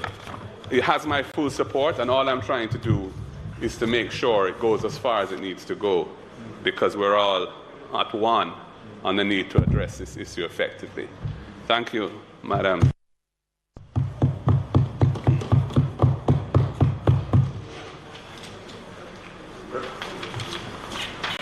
Member Jackson. Madam Speaker, I wish to give my support to the Amendment Act before us. Urgently needed, long overdue, but we also need some other urgent companion steps. Essentially what this bill is seeking to do is to restrict, curtail the use of cell phones and other electronic devices while being incarcerated to commit offenses outside. And as was said by the leader of opposition, and others may have said it otherwise, many crimes are being committed, directed, almost supervised by persons who are convicted, being held in custody. Now, I've said it before, I'm going to repeat it. We can't give confidence to the public or expect to give confidence to the public that we're serious about dealing with crime and violence when those who we have already caught, we can't protect the public from them. You're looking for some outside here that you can't find. You look at the clear-up rate in the police stats. It's relatively low.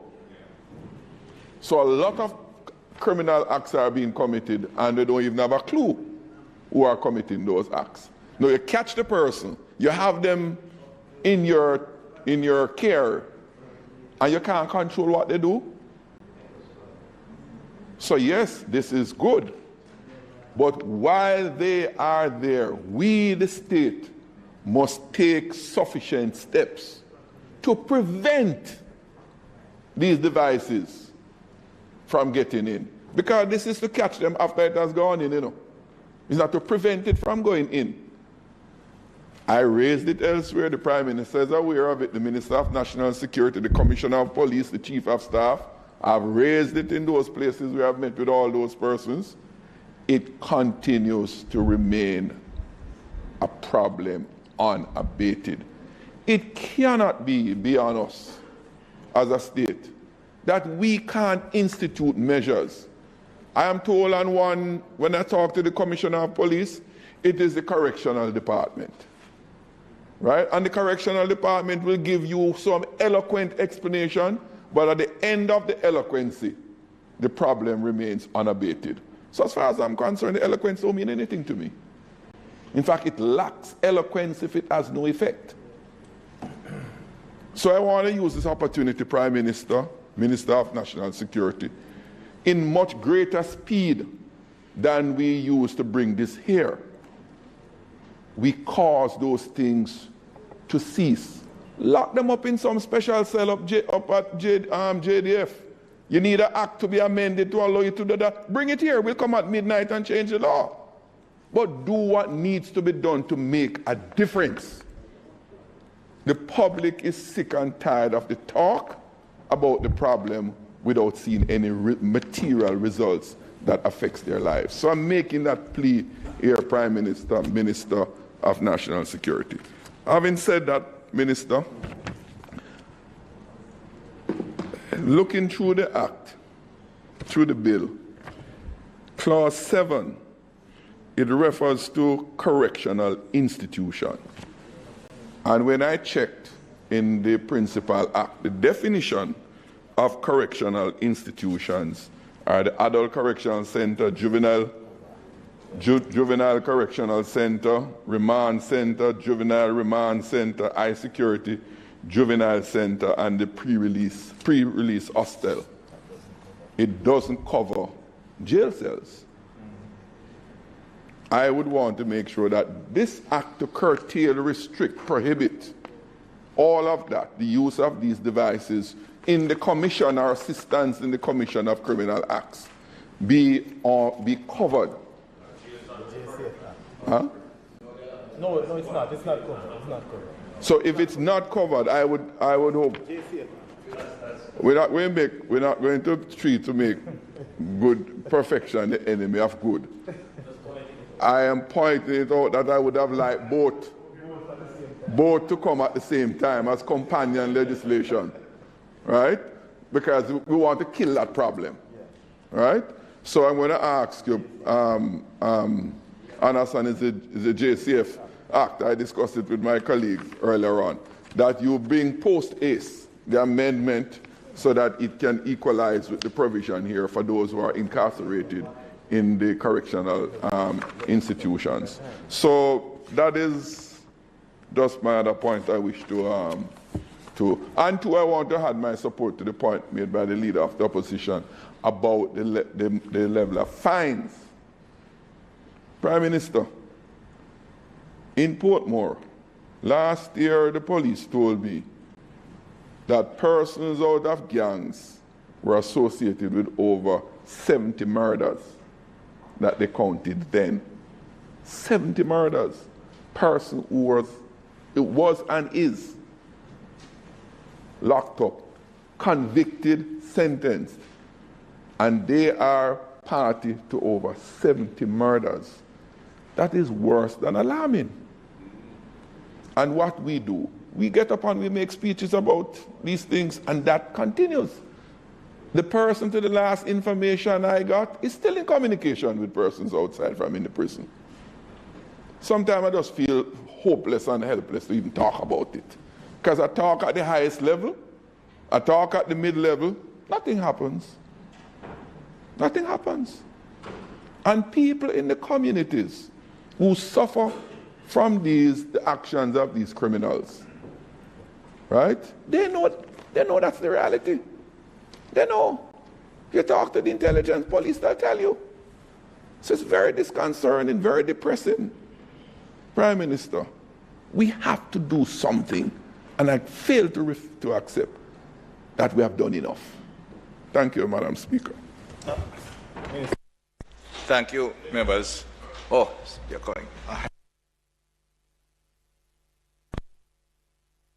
Madam Speaker, I'll be very brief. In terms of the need for the amendment to the JCF Act, it's very important because oftentimes what we have, firstly, I support the amendments to the Correctional Act.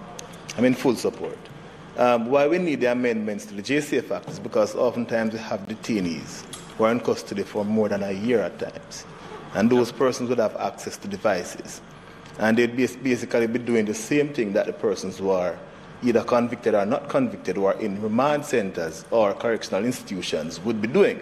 So it's important that we capture that. If we're going to, with that great degree of urgency. It's important, Minister. Also, I know that recently, in my own constituency, there was an incident that occurred. And yes, and based on the information and also the fact that someone was charged who was incarcerated for those offenses, I'm wondering if we're considering also that the effect of this legislation that we're proposing could also be retroactive. It's very important. I mean, it may be very difficult to in terms of the legal maneuverings, but we need to have a serious look at that. In terms of the retroactive nature of the legislation, if we can make it this one. You understand? But all in all, I'm in support of it. I think it's very important that we have this type of bill that is speedily passed through the House, because I believe this is a very important step in curbing the incidence of crime and violence. I believe also, Minister, that when you look at the fact that the devices themselves don't just miraculously appear in the cells. They don't teleport themselves into the cells. And so we need to look at ways and means of strengthening the security mechanisms that are at the correctional institutions and at the detention facilities, the police stations, to prevent the flow of these devices into the hands of the persons who are detained and the inmates.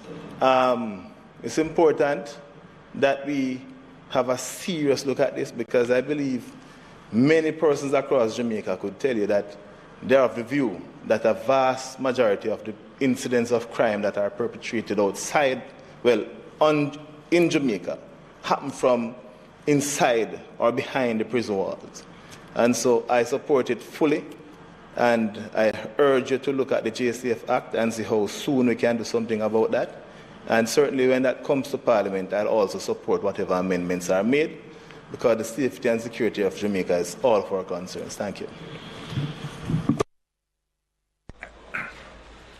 Madam Speaker, let me thank the members for the support. Just quick comments on it. One, it's a very short piece of legislation, but very important, and it indicates an amendment to the existing Correctional Act, because while that act requires major changes, we thought it important to bring this amendment to review the situation as critical, and then we are moving quickly. We brought this before we moved to the full amendment to the Corrections Act. And just a few things for the member. First, the monetary penalties can be amended by affirmative resolution from the Minister, which we will seek to do where constant necessary. We would have to amend the Act to bring right. Agreed, and we could look at that, because that is an addition to what they are in prison. Remember, it will not be allowed to run consecutively. I think the Act states that. In addition to that, just to point out, as indicated earlier, that Section 80A deals with the issue of the computer and its use. But I seek to make the amendments to the 80B that such permission is granted under conditions when the Commissioner is due to give permission, right, for their use in other, for educational and training review. The question of the lockups, it's a challenge. I want the member to agree, but it has not been as, it is a challenge, but most of the criminals who are detained for a period of time end up in the correctional centers. And the challenge from the jail cells are not as bad, but we certainly will ensure that we have the required regulations. Just to say that in a very recent case, the particular individual, because once they are detained for some time, they leave the court. Most of them are detained in the correctional institutions, and the time they spend in jails in the lockups are very limited. And we have not had as big a challenge. In fact, we had one case, a classical case, I wouldn't go the name, that was just detained in a lockup for well over a year and was prevented from making communication with his team, with his fellow gangsters. In fact, they allowed the case to be pursued, I'd say, successfully. And it was quite complex, but with the technology available, we're able to monitor a cell, everyone who goes in, all communication at a 24/7 basis. So it's a little bit, when necessary, we can make such adjustments. It's very demanding, and we may have to look at in terms of the manpower and the technology required. So it is not as, it has not proven as difficult in the lockups. And I said the case I'm referring to is a very classical case, and it's a very senior leader of a very large gang. And while he was in lockup, he was genuinely prevented from making outside calls. The challenge with the biggest, with the wider numbers in the correctional institutions, will take a number of actions which the government will pursue quite aggressively. It could require new facilities for high-value prisoners, as well as specially trained squad of correctional officers, because as indicated and referred to by this member from South St. Andrew, the current officers live in the same community. It's not that they are fundamentally dishonest or seeking to break the system, but their families and themselves occupy space in the same area the criminals are coming from.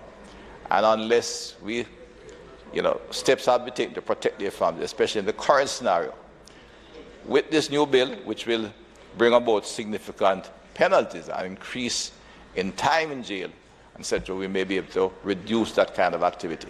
because many of them, once they cannot look at the time to come out and enjoy their ill-gotten gains, they take a different view.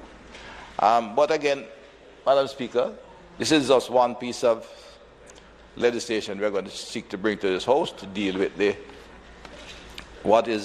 how the criminal elements that are involved in organized gangs and the killing of Jamaican citizens are treated. And I want to say, in this case, I want to thank the members for their support, but it's the first of a set of legislators coming to deal with this very big problem. I know after the second reading of the bill, Madam Speaker.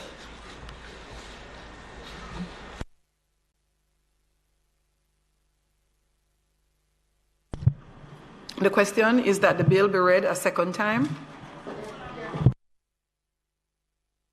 Those in favor? You have it ready? Those opposed? The ayes have it. Ready? A bill entitled An Act to Amend the Corrections Act be now read a second time.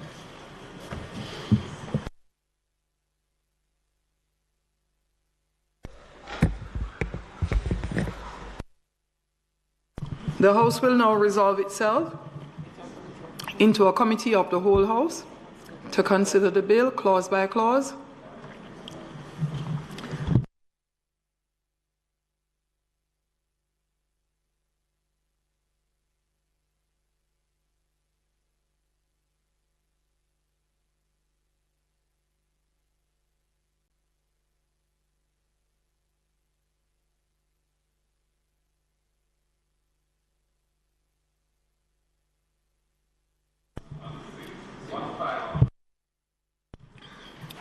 Minister? Minister, would you please be so Clause kind? 1 to 5. Put clause 1 to 5. We now put clauses 1 through to 5. Those in favor? Aye. Those against? The ayes have it. Clause 6. I just have a comment, which is the way in which the new paragraph H is worded, which would carve out the computers and electronic communication devices from the definition of a major correctional center offense.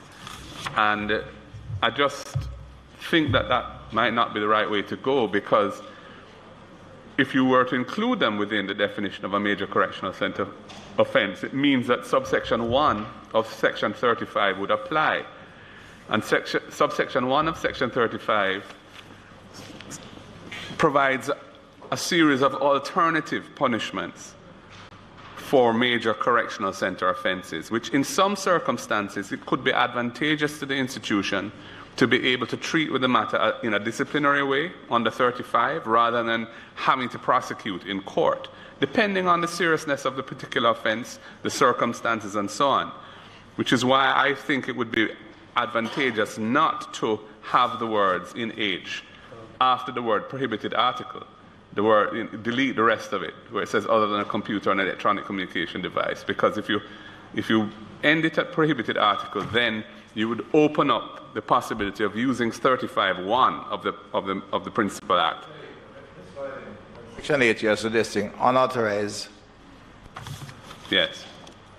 I'm suggesting in H, it would read unauthorized access to or use or possession of a prohibited article. Doctors are suggesting that they would treat the computers, etc., under 80A as they go down because of the. Yeah. Well, this one allows them to be used. I think the penalties under this section I gather was weak, and it would be still separating the computers and other electronic communication device away from this moved of this section. 80A creates the criminal offense of having it, and the penalties are there and so on. We can discuss that, but I'm saying that it may be useful to leave it, to have it, not to have it. Have the disciplinary action being possible under 35(1), because in some circumstances it may be easier to deal with it You know, there are various things that can be done. You can suspend and postpone any privileges for up to 90 days. You can forfeit remission of any period not exceeding 90 days. For example, there are disciplinary actions that can be taken, which if you don't take those words out that I'm suggesting be removed, you can't use back. What it really means is that whenever the computer or such it's a criminal act, there is no other. You can't treat with it in a disciplinary way at all, and that may not always be useful to not have that. I can see, but what I'll give you some thought is that it would leave a loophole, really. Okay, not necessarily if you go this route. It would always be open to the authorities to charge a person and prosecute them in court. That under 80A or whichever provision, because it's not just 80A, there's also 80B and so on. Yeah. But it would give the people in charge an additional option in a case. The loopholes, I think the drafts are sensitive to the current government's concern that many of the sentencing now, there's all the tendency to use a lighter sentencing or no charge, or as a bill which you brought to the House, the Criminal Justice Administration Act, oftentimes is seen as almost used as a loophole. Well, it is why we're disposing of so many cases in court quickly, and why many prosecutions, if they went to trial, they would never succeed, because the evidence would probably be tampered with or witnesses would be killed. So that's a whole different question. But what this allows you to do is the commissioner can treat it in a disciplinary manner, or the person can be prosecuted. If you deal with it the way it's currently worded, you can't treat it with it as a disciplinary matter. It cannot be treated as a disciplinary manner at all. Yeah. So if that's what you want, that means you have to prosecute in court. You're going to have the evidence at the standard to successfully prosecute the case in court. That may not always be the case. Well, ask for a 5-minute break, suspension. Okay. We'll look at this clause and the clause. Yes. The clause other 8B. one. The 80B. Sorry? 80B. 80B, the sentence. Yeah. The conviction sentence in the circuit court, which I think is too low. No, you're looking at 80B on page 7. It's subsection 2B. Okay. Which said 7 years. And 7 years is the maximum. And then 12 and 12. 12. That's right. The 12B. The new 129. 12B. Correct. 2. Correct. 12B2. Correct. Okay. Yeah. So you want a 5-minute break? Yeah. Sure. So we can get CP to the drafting. Okay, Madam Speaker, we'll ask for. So you're amending clause 6? Yeah, amending clause, short amendments, clause 6, 80B and 12. Yes. 80B is in clause 9 and 80B is clause 9. Yeah. And the other one is in clause 12. So there are 3 sections. But I think the minister is asking for a 5-minute suspension. One word here and there. All right. So Minister, are there any amendments to clause 7? No, he wants to suspend the debate for 5 minutes so they can look at the issue. We just make the amendments and then we can come back to it. And we can do something else in the meantime. So we'll move for suspension of the sitting for 5 minutes approximately? Of the debate. Or? Of the debate, not the sitting, the debate. The debate. Yeah. No, we're not doing anything else. The sitting would not mean we'd all have to go outside. Suspend the sitting of the committee. Okay. Suspend the sitting. Of the committee? Yeah, of the committee. Oh, I thought you meant of the House. So Minister, we will suspend committee and go back to the House. Yeah. We will continue the process of work to just allow us to move with other business. Yeah. Marshall? Yeah, could do that. Okay. Yeah. I do report progress and seek leave of the House. To sit again, those in favor? Aye. Those against, the ayes have it. So, you're going to do the... Minister Chang would continue. You're going to do the Zozo? Madam Speaker, I now move for the suspension of the standing orders to enable me to take the motion notice of which I gave earlier. And that is in relation to the Protected Disclosure Act, the Review Committee virtual meeting. Those in favor? At the same time, Madam Speaker, I would wish to move for the suspension of the standing orders to enable me to take the motion, notice of which I gave earlier in relation to the Integrity Commission Act 2017 Review Committee virtual meeting. Thank you very much. The question is that the standing orders be suspended to enable Minister to take the motions, notice of which she gave earlier. Those in favour? Aye. Those against? The ayes have it. Madam Speaker, on the motion on the Protected Disclosure Act and the Integrity Commission Act, I wish to conclude the debate and to ask that it be approved. The question is that both motions be approved. That both motions, notice of which the Minister gave earlier, be approved. Those in favour? Aye. Those against? The ayes have it. I think you could do the Back to Minister Chang. Mike. United Nations Security Council resolution, which is pretty routine to meet our international obligation, Madam Speaker. We have the House has before the United Nations Security Council resolution implementation, Democratic People's Republic of Korea sanction regime, Regulation 2021, hereinafter referred to as DPRK Regulation, Section 3 of the United Nations Security Council Resolution Implementation Act, or UN Act for short, empowers the Minister responsible for Foreign Affairs to make regulations.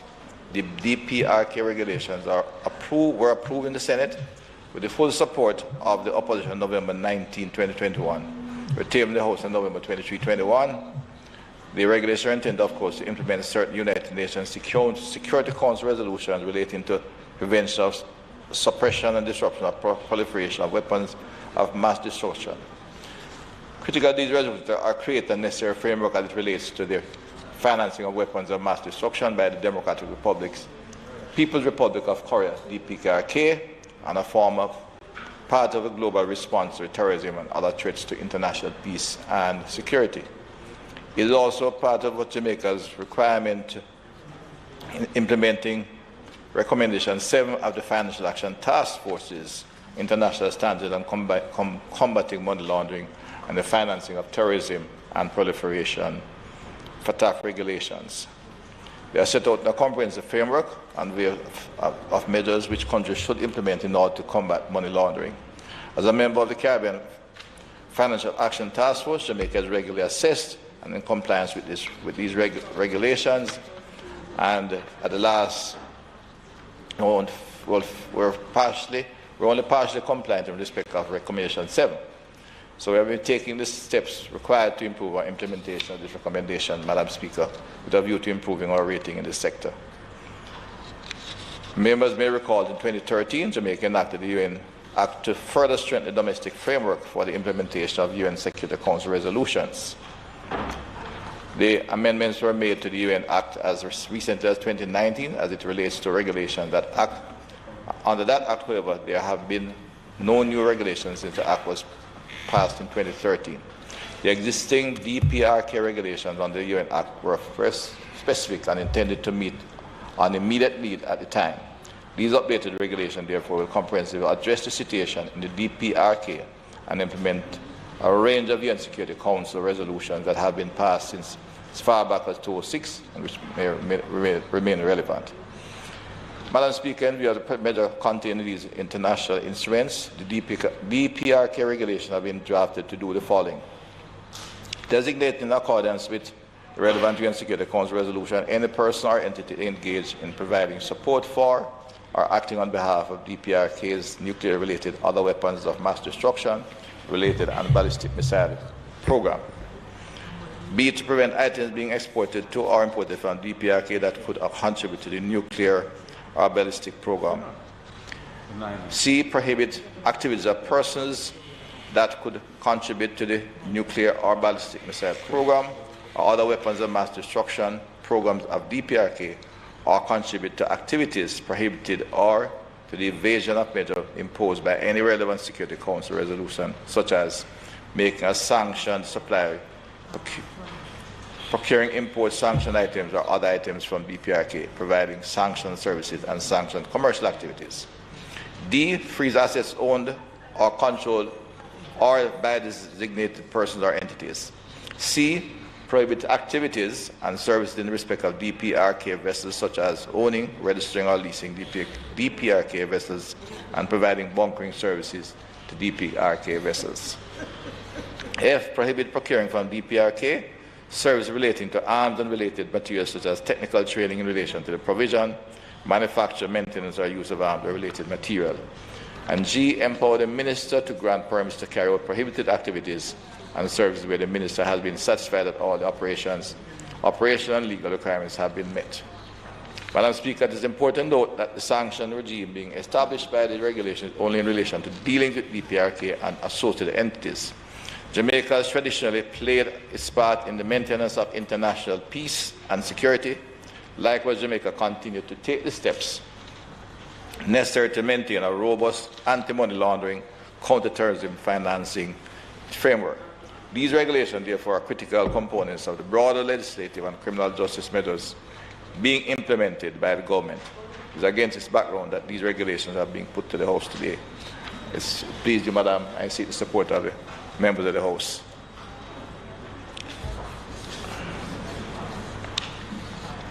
For the approval of the resolution. Madam Deputy Speaker, we have no objection and support the proposed motion. Minister. Those in favour? Those opposed? The ayes have it. Minister, do you have amendments ready, or would we want to continue with the Zozo and give sufficient time to get back to the amendments? Yeah, we could do that. I think the members are almost ready. But the Zozo is pretty, it has 40 attempts, Madam Speaker. It's almost a routine activity now. Let me get my...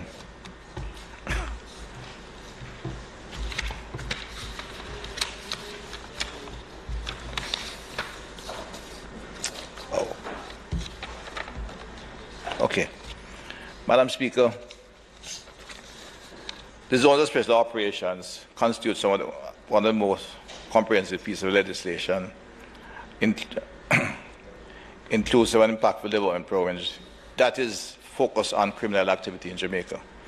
We should remind ourselves that it is essentially a development activity, however, with community investment and transformation based on security guaranteed and provided by the security forces. I repeat this as we move to take the resolution. There is no contention here, but I need to remind the public and the House members that because of the nature of the zones of special operation, it requires a particular budget. As we look towards other legislation to use legislative measures without the transformative component, where necessary, that will be done. But the zones of special operation is a special piece of legislation designed to provide, as I said, based on the safety in the community as we develop the community. The clear hold and build policy is a fundamental feature of this legislation.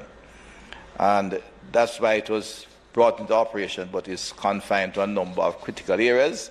And as we move on and is able to increase the budget support, we intend to extend it to all the volatile communities across Jamaica. It should also be borne in mind, Mr. Speaker, and I remind the members of the House that the government has a number of programs which will be reaching out to the wider society. It's a national poverty relief program designed to reach the disenfranchised and the poor members of the volatile communities. The Prime Minister has indicated he'll be bringing to the countries very early the report of the commission that looked at our education system, which is designed to bring about important changes in how we treat all our children from 0 to 18, and will reach into these inner city communities where we have significant challenges in terms of the quality of service given to students. the quality of public health in these areas, as well as the Violence Prevention Commission, which is coming with its report pretty soon. So the zones, in fact, is really not as a precursor, but an associate piece of legislation brought to the fore, where we have focused on the highly volatile communities. And the programs alluded to in these, which could become national programs, are intensified in them. So we intend at the secure foundation to ensure we bring about improvement in the infrastructure, which the Jamaica Social Investment has done very successfully over many years, and at the same time now focus on bringing the social transformative impact in these communities. Certainly would like to take it to all the other communities, but we have to move deliberately in these areas. It is the criminal activity, especially in these communities, did not come on us overnight. And there are many reasons we can go to as we analyze the pathology, and no point in casting blame here or there, but the fact is we have a number of communities which have developed into centers of criminal activity. They are located in the particular zones now where I refer to the Southern Crescent from the Central and South Clarendon through the corporate area into Western St. Thomas and out in the tri-parish area of the West, the areas that could be characterized as the areas that have been abandoned by where the sugar industry has failed, or areas of urban areas which have gone to urban decay. And the reason I said to the many is not intended to debate those this evening, but that's the fact of life we have. And the idea is that the Ministry of National Security plays a leading role in establishing public safety in these areas to initiate development programs as such in the zones. So acting on the advice of the National Security Council and in accordance with the law reform zones of special operation, Special Security and Community Development Measures Act, and according to Section 5 of the Act, which guides that the Prime Minister and Council, after consultation with the Joint Command, may by order subject to affirmative resolution of the House of Representatives, extend the period referred to in Section 4.3, the Denham Town, Mount Salem, Greenwich Town, August Town, and now zones of special operations, special security and community development measures to be extended to for a further period of 60 days. The ministry papers have been distributed to all the members for review, and I could say on a close note, I think the imposition of the Norwood zone literally locked down criminal activity in the area around it. And that is the intention of this kind of activity. It's still at the level of the clear, but they will move into this next phase very soon. Other areas like Denham Town and Mount Salem are in the build phase, and Mount Salem is getting, at a point where we can begin to look at actually moving on to normal policing and security measures there. The other zones are still in the clear and hold, in particular August Town and Greenwich Town is more a hold situation, which the other activities, build phase, being initiated at this point in time. So, Madam Speaker, I look forward to the support of the House in affirming the resolution to continue the zones of special operation in the respective 5 areas.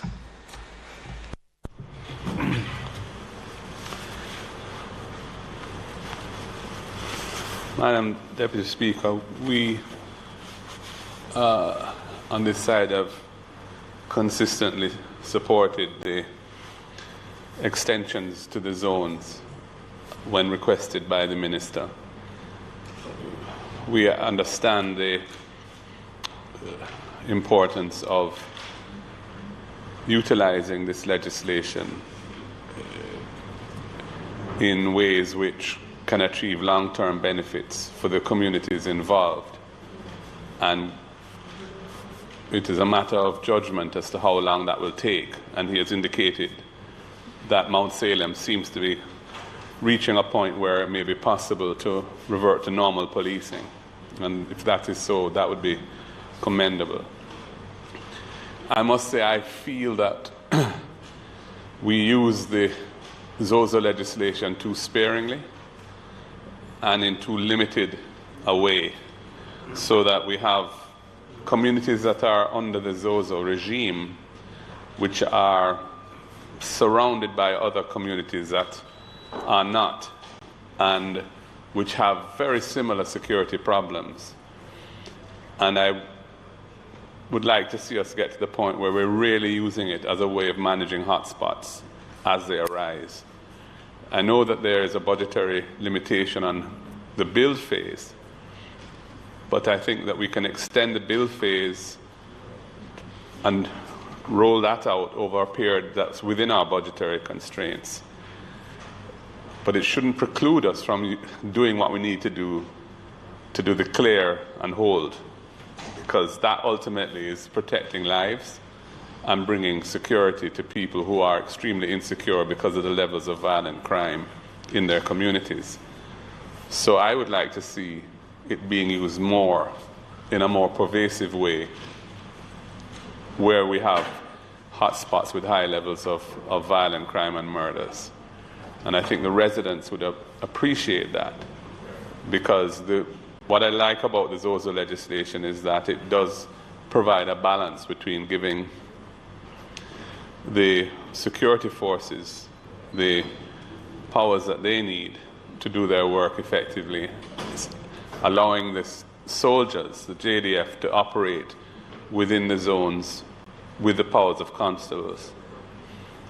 And at the same time, due process is preserved. I know that a review of the legislation has been done. We look forward to those amendments being fast-tracked. I think to have to come every 60 days is a bit, takes up too much of our parliamentary time. And we know that these problems are not going to be resolved. Experience has shown that these problems are not resolved within 60 days. So I think we could go, I hope that one of the recommendations is that we have a longer period before we have to do it. Yes. But, yeah, that would make sense. And so we support the resolutions, and we look forward to the zone of special operations really coming into its own as a primary methodology for addressing intensely disturbed communities with high levels of crime and violence. We have, we have 2 in St. James, we have 3, I think, in the corporate area currently. Is that right? Yeah. But we know that there are many communities in and around those that are experiencing high levels of turmoil and gun violence and so on, and need this kind of attention. So I would like to see the strategy adjusted so that it could become a more effective tool in trying to keep things under control. And understanding that the build phase and the costs of that, which I think are a necessary investment anyway, but in terms of budgetary constraints, we just would have to time the rollout of those to fit within our overall fiscal rules and so on. But I support these resolutions, Madam Deputy Speaker. Thank you, I support member from South St. Andrew. Just brief comments were asked for the affirmative resolution approval. Madam Speaker, 1, we did the review of the zone of special operation. I will bring it to the House very soon. There has been the policies putting their things together, and we'll get it here early in the new year, before we get in January, quite frankly, so we can move. And one of the amendments here is to ensure we can have a longer period for reporting. Just indicate, remember, in addition to the clearing to ensure we can guarantee the public safety, because technically what we're doing in the clearing zone is to guarantee safety by the security forces. It does need more manpower to address all the areas. I think, in fact, legislation was brought with a view to focusing on maybe the extremely volatile, difficult, criminal and infested areas. And looking at it, when it's a much wider area than would have maybe been taken. The very first step as a policy, and the legislation is suitable for a wider cross-section. And we need more manpower, and therefore we proceed. We are moving. This year we should increase the police force by about 1,000. We have acquired additional space. We have invested in training the trainers, and it's now moving on, so we should be able to increase the numbers in getting the police force fairly quickly. We are in this one other years. We still will have an attrition. It's over 11,000 men. I've cut several hundred, but intention is to train 1,500 per year. And I said the trend and the historical trend and review will show that you tend to lose between 300 and 500 per year. 300 is almost normal attrition based on retirement, when there is a level of whether discontent or just individuals who improve their CV, because that happens for the young males in Jamaica. They join the police force, improve their education, and move on. But if we do 1,500, we should be able to increase the force by 1,000, and we are just about there. Now, this year we'll be doing about 1,300, but there was less departure, so we'll make 1,000 addition. We expect to keep that going. The other issues being raised, the hotspot policing is being done. There's a very, and in fact, I will bring it to the paper, to the House. The police have improved their statistical analysis. They have the data, and they're looking at all the difficult areas, and hotspot policing is a part of it. The use of curfews, cordon searches, all in. My resistance to, in any way, recommending to the government and the Prime Minister in particular, who initiated this, to adjust the issue of the zones of special operation rapidly is, one, we have done a significant amount of social investment over the years in Jamaica. And in no way discrediting them or criticizing them. But we are now looking at how, in using the zones of special operation, I think it requires a certain proof of concept, so to speak, to ensure that the investment will bring the outcome. But this has been my cry, and sometime I'm disputed, but the reality is that we have spent significantly on social investment. It's just to say put more money in there. When you analyze what was spent in over the decade, the last 10 years in particular, it was, if we exclude the recurrent expenses, far more was spent as capital on social investment than on policing and the security forces. So I think we need to not only pursue it with a certain discipline and do kind of what you will call operational research to monitor on a regular basis as we've been doing. And I'd hope that when we get to the 6-month reporting, some more of that kind of analysis will be done to see if we are achieving the targets and the outcome. So that at the end of the day, whether it is 3 years or 5 years, you depart the community, depending on the status of the community, you leave knowing that the community is resilient against criminal activity and gang activity and development of gangs. And this means, as I said, ensuring that the quality of service, as will be asked later, as the government pursues this whole approach to this area, without dismissing the NGOs in any way. We need them there, and we'll encourage them. But the government's funding and budget must be spent efficiently in reaching these depressed communities. It is without saying that when you go to a volatile community, this is where you find the schools that are producing, as the analysis shows, literally producing criminals, because kids are leaving high school unable to read and write, have no skill. If you look in Kingston or in the South Coast, what I like to call the Southern Triangle, the Bustamante High, named after our founder. In Clarendon, it is almost a failing school. You come into Kingston, we name Haile Selassie after someone that is deified by some Jamaicans, an outstanding emperor of the Kingdom of Ethiopia. But his school is a failing school. It starts with the intake, because when you go from there now, is that assigned to these schools are primary kids from primary school which are not doing anything either. And then you go to the infants level, because the object of the approach in the zone, the object of the program is to ensure that we can begin to treat the kids from conception literally.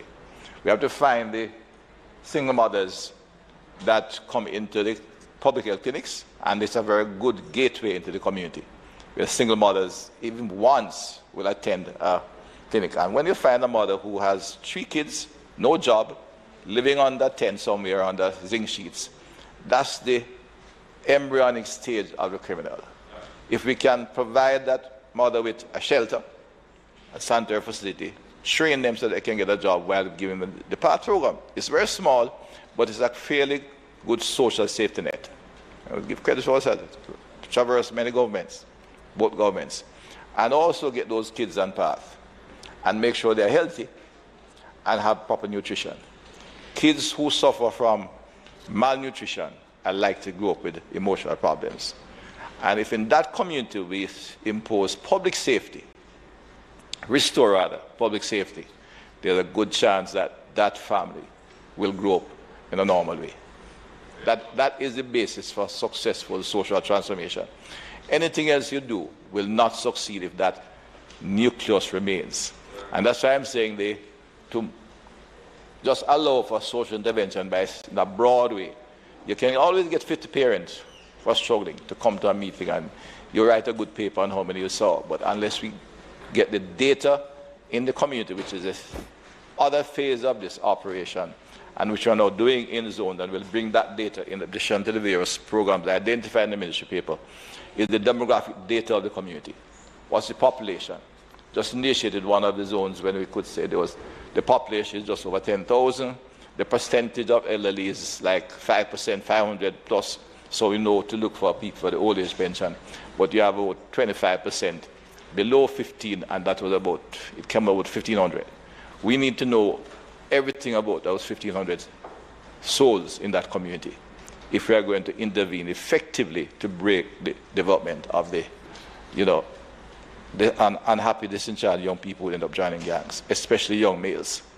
We have to look at the curriculum to ensure that the young males who research have always showed they're not interested in school, not because they're not interested in learning, because current criminal activity we have, we'll know that you have young men who have been expelled from school, grade 9 or 10, told they cannot read and write, that they cannot speak English. We need to teach them in patois, and they are indisciplined, they are difficult to manage. And in 6 weeks, they speak perfect English in 3 dialects and scam $1 million from some professionals in North America. So it is not, so something must be wrong with the system we have. So the entire approach to the zones of special operation is to begin a definite, not only a transformation, but I said we have to prove the concept of doing so. The investment we make, the investment coming from countries which budget is still tight, but a necessary investment will get the result we want. And we can measure it, get the outcome. All right, so, no, they have not left. All right. I think they're wrapping up here to come back so we can, and that will not take long. But that, I think, is a very good opportunity just to outline where we're going, because I think there's oftentimes a misconception of what the government is seeking to do in terms of social investment. And it cannot be a knee-jerk reaction. And I said the commission, the Prime Minister, set up to look at them in detail, but also to ask us to minister nationally to lead in these areas in a specific way to, in fact, as I said, ensure proof of concept. And it will work, and we're going to get to them. I know my colleague from Western St. Andrew has a difficulty here. We recognize that. I mean, I have the data on New Haven in particular, which is a very difficult area, and we have to change that area. It's as a part of the corporate area. So, it's not, it's a social, highly volatile community. As long as you have conditions like that, the emergence of gangsters will come. Young men who are unhappy, but especially have a little spirit in them still. They will not live like that, as they say to you when you walk with them. I will support you in whatever part you're in. That doesn't mean a lot to them, but I'm not going to be like my grandfather. I'm going to live a better life. So, Madam Speaker, I urge that we will approve of the resolution. I'll put all 5 for approval by the Honourable House. And again, look forward to continue this work, as I said, and achieve the targets. It will be a long haul to overcome some of the elements that has damaged our society and created social dysfunction. But I think this is one channel that, as I said, is one tunnel in the right path. It opens in the right way, and we have to keep it open as one tunnel to success. Others must come, because we have to overcome the problem. Thank you, Madam Speaker. Put the resolutions, all 5 resolutions, for approval. The question is that all 5 resolutions, notice of which the Minister gave earlier, be approved. Those in favour? Those against? The ayes have it. We will now resolve ourselves in the committee. Minister, they're almost ready. So, Minister, approach, please. Madam Speaker, the team is working so we can resume committee. But in the meantime, we are about to recess. And I thought we would use the opportunity at this time.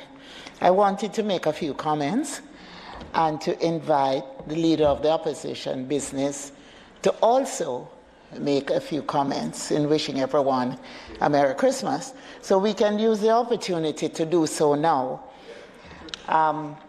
Although we are not moving the motion for adjournment, but we can extend the courtesies to make our comments at this time. We are therefore not in committee. We are in committee. We went to committee already, House Leader.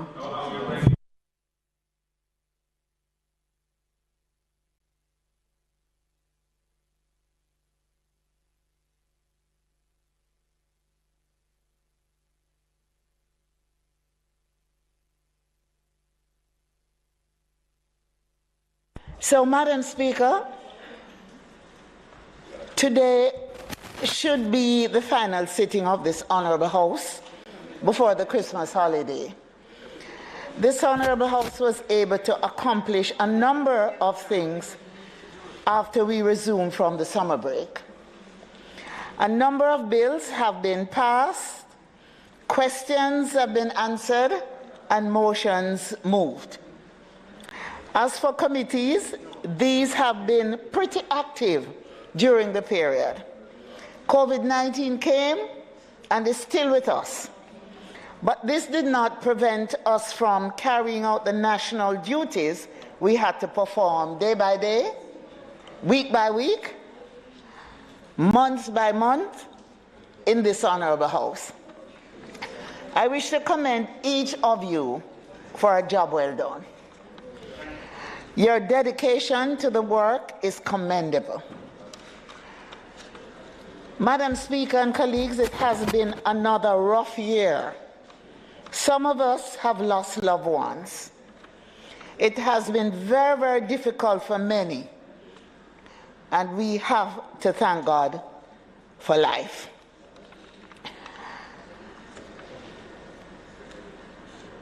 I want to thank the persons who supported us as we performed our duties. The staff of the Houses of Parliament, persons who stood by us so we could carry out our work. These include our families, first and foremost, our constituency workers, our drivers and close protection service personnel, and persons whom we employ from time to time, the members of the security forces, members of the media on whom we rely to disseminate what we say in this House. My wish for you all is for you to have a Merry Christmas and a very happy and prosperous New Year in 2022. I want you all to take time out to rest, although it is a time for you as parliamentarians to work very hard in your constituencies. And to spend, I ask that you spend quality time with your family and your friends. And more than anything else, remember those in need, the less fortunate, the most vulnerable in our society. Do what you can to bring them some cheer at this time as you share with them. So it is Christmas, and as Jamaicans, we all love to eat a lot. And so eat as much as you can. But as the Minister of Health will say, watch what you eat and exercise to keep fit. So please return in January 2022, well rested and ready to pick up the reins. All that's left for me to say now is to wish you Godspeed and that you have a Merry Christmas and we share in the prosperity in 2022. I now invite the Leader of Opposition Business to make his comments. Thank you, Madam Speaker. Let me thank the House Leader for, Acting House Leader, for those very kind sentiments with which I would like to join. I mean, she has touched on all the bases, so to speak, and it really just leaves for me to not simply echo a number of what she has to say, but to make the following points. When we leave here tonight, for many of us, or all of us, I think, we begin to intensify our work elsewhere in our constituencies.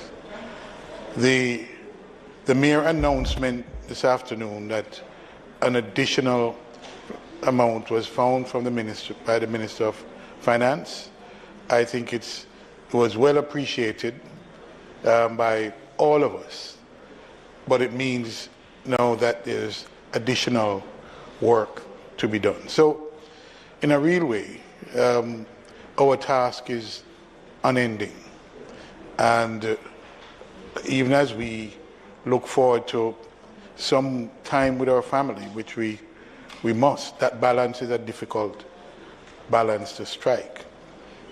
But this is a Yuletide season, and we will find ways and means of juggling, so to speak, so that we keep, on the one hand, our constituents happy and engaged, and on the other, our families. That balance we have to strike. And those of us who have been longer at it perhaps have found a way to achieve that better balance. But for the new ones, for the new members, it can be done, it has been done, but it takes work and it takes attention to detail. And this being your first term, and perhaps the first Christmas, I would want to, would it be the first Christmas, the second Christmas? Second Christmas. Well, you'd have gotten your feet wet in some kind of ways. But it does require the work, the effort, and the attention to the details. I agree with you, House Leader. I think we, after the summer break, we have covered some ground in the House. It is commendable, I think, as well, that a number of us, I mean, as I look around from session to session, the House is, most of the members are here.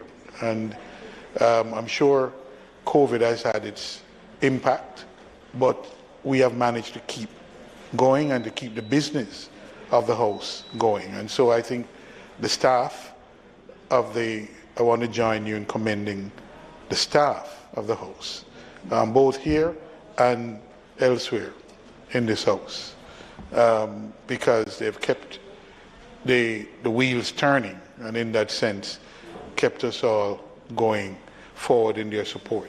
Our ancillary staff, both either in our offices or drivers or close security, they're like families. And so we, for those of us who have been there a little longer, we have them as extended family members, and so we look forward to their Christmas as well. So, Madam Speaker, I want to join the Acting House Leader in wishing for everyone a safe Christmas, first of all, safe holiday, not only from the violence that we know is elevated, particularly in some communities more than others, but also from the new variant, to ensure that we stay safe and that we come back here in January, even if not rested, motivated to continue to do the work that we know is ahead of us, because next term we're looking forward to, we have some motions. We tabled them this year. I was told by my colleague that we'll focus on them next term, and so there's more work to be done, more legislation to be passed, and I expect my colleagues will come back with a spirit, a fighting spirit, to get the job done. So join you in wishing everyone a safe happy Christmas, and we too are looking forward to a prosperous new year.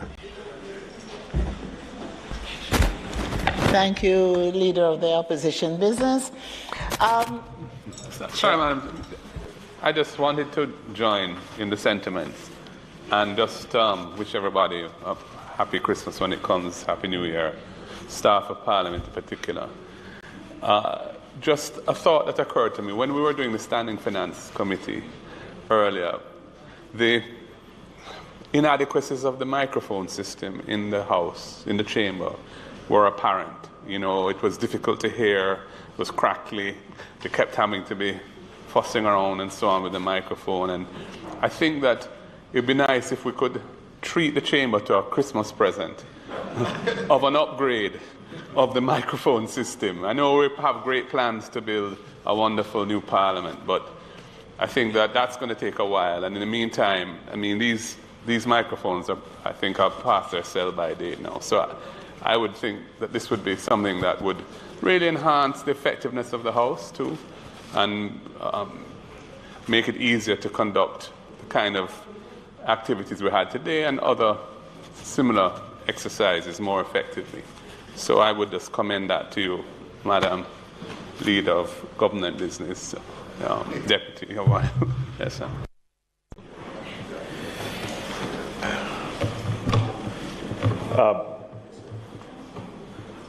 Madam Speaker, members, allow me to wish for all members of the House a Merry Christmas and a prosperous New Year.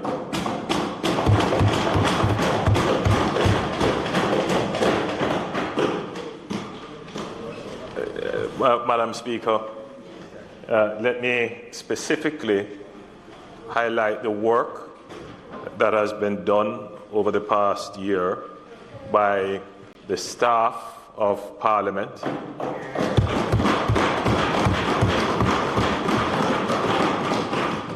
We are well aware, Madam Speaker, of the challenges that the staff here faces.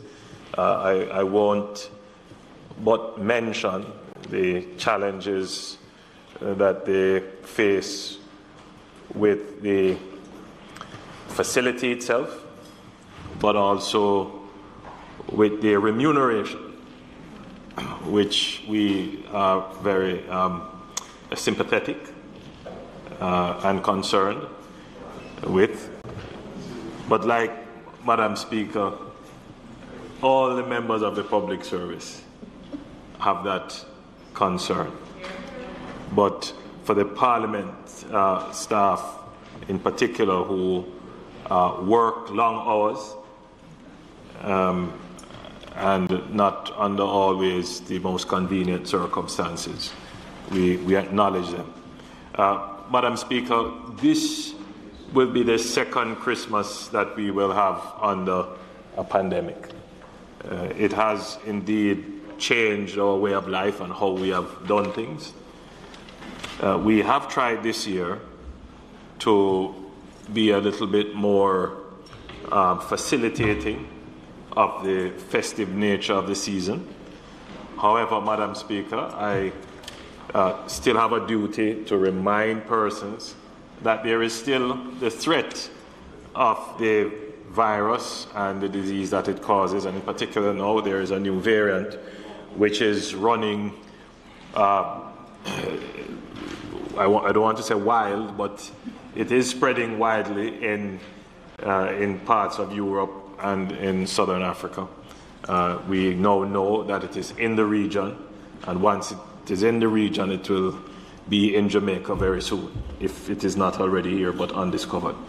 So, Madam Speaker, I can only reinforce the call for personal responsibility and for each and every Jamaican to celebrate, but be mindful and be cautious. So again, Madam Speaker, colleagues, please have a wonderful season, a holy and a happy season, and a happy and prosperous 2022.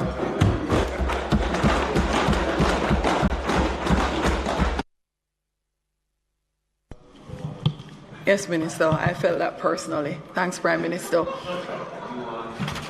The House will now resolve itself into a committee of the whole House to consider the remaining clause by clause, or clauses, clause by clause. Thanks, Marshall. We are now back at committee stage and will resume from clause 6. Minister Chan. Thank you, Madam Speaker. Clause 6 will amend clause 6. Clause 6BH, the section H will delete the words other than a computer or an electronic communication device. In paragraph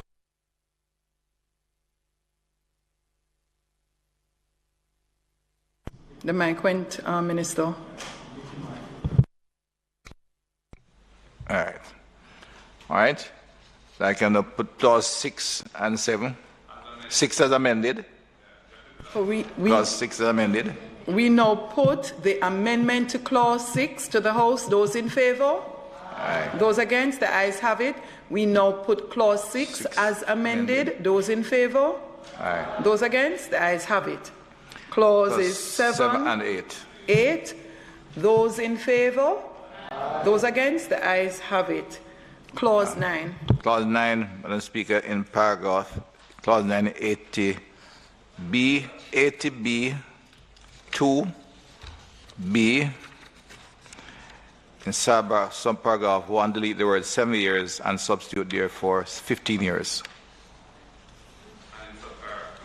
And in subparagraph 2, we delete the words 15 years and substitute the words 20 years. We now put the amendment to clause 9. Those in favor? Those against? The ayes have it. We now put clause 9 as amended. Those in favor? Aye. Those against? The ayes have it. Clauses 10, 11. Those in favor? Aye. Those against? The ayes have it. Clause 12. Clause 12,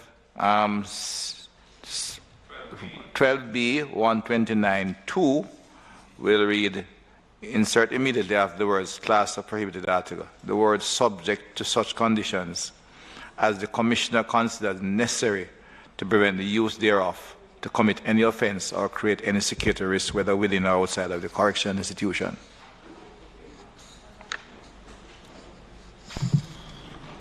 I now put the amendments to clause 12. Those in favor?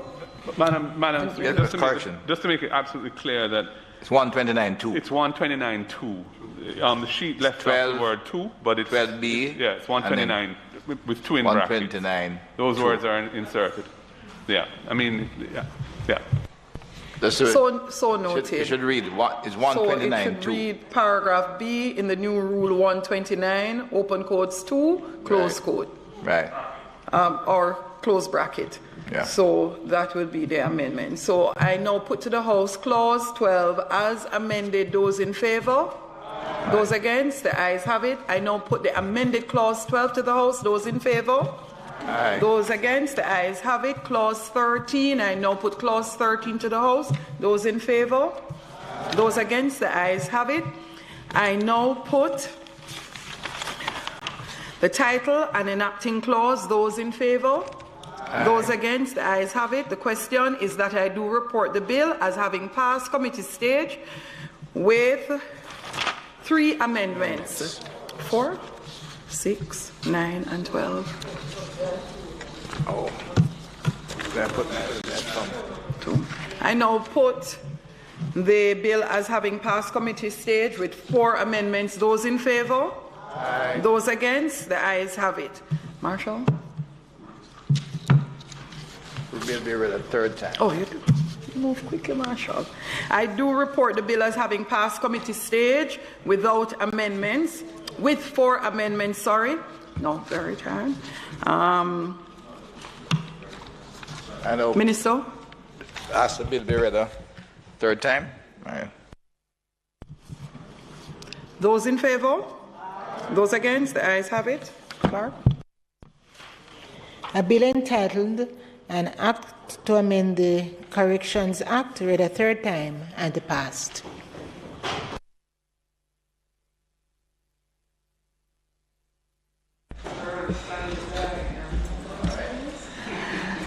Madam Speaker, a day well spent.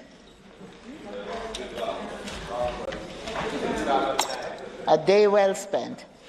Just before I ask for the adjournment, I'd like to indicate for those who were not able to get their booster shots today that arrangements will be made for you at your convenience. You just need to get in touch with me and I will make the arrangements elsewhere. So, Madam Speaker, there being no further business, I now move that this Honourable House be adjourned to a date to be fixed. Those in favour? Those opposed? The ayes have it. This Honourable House now stands adjourned.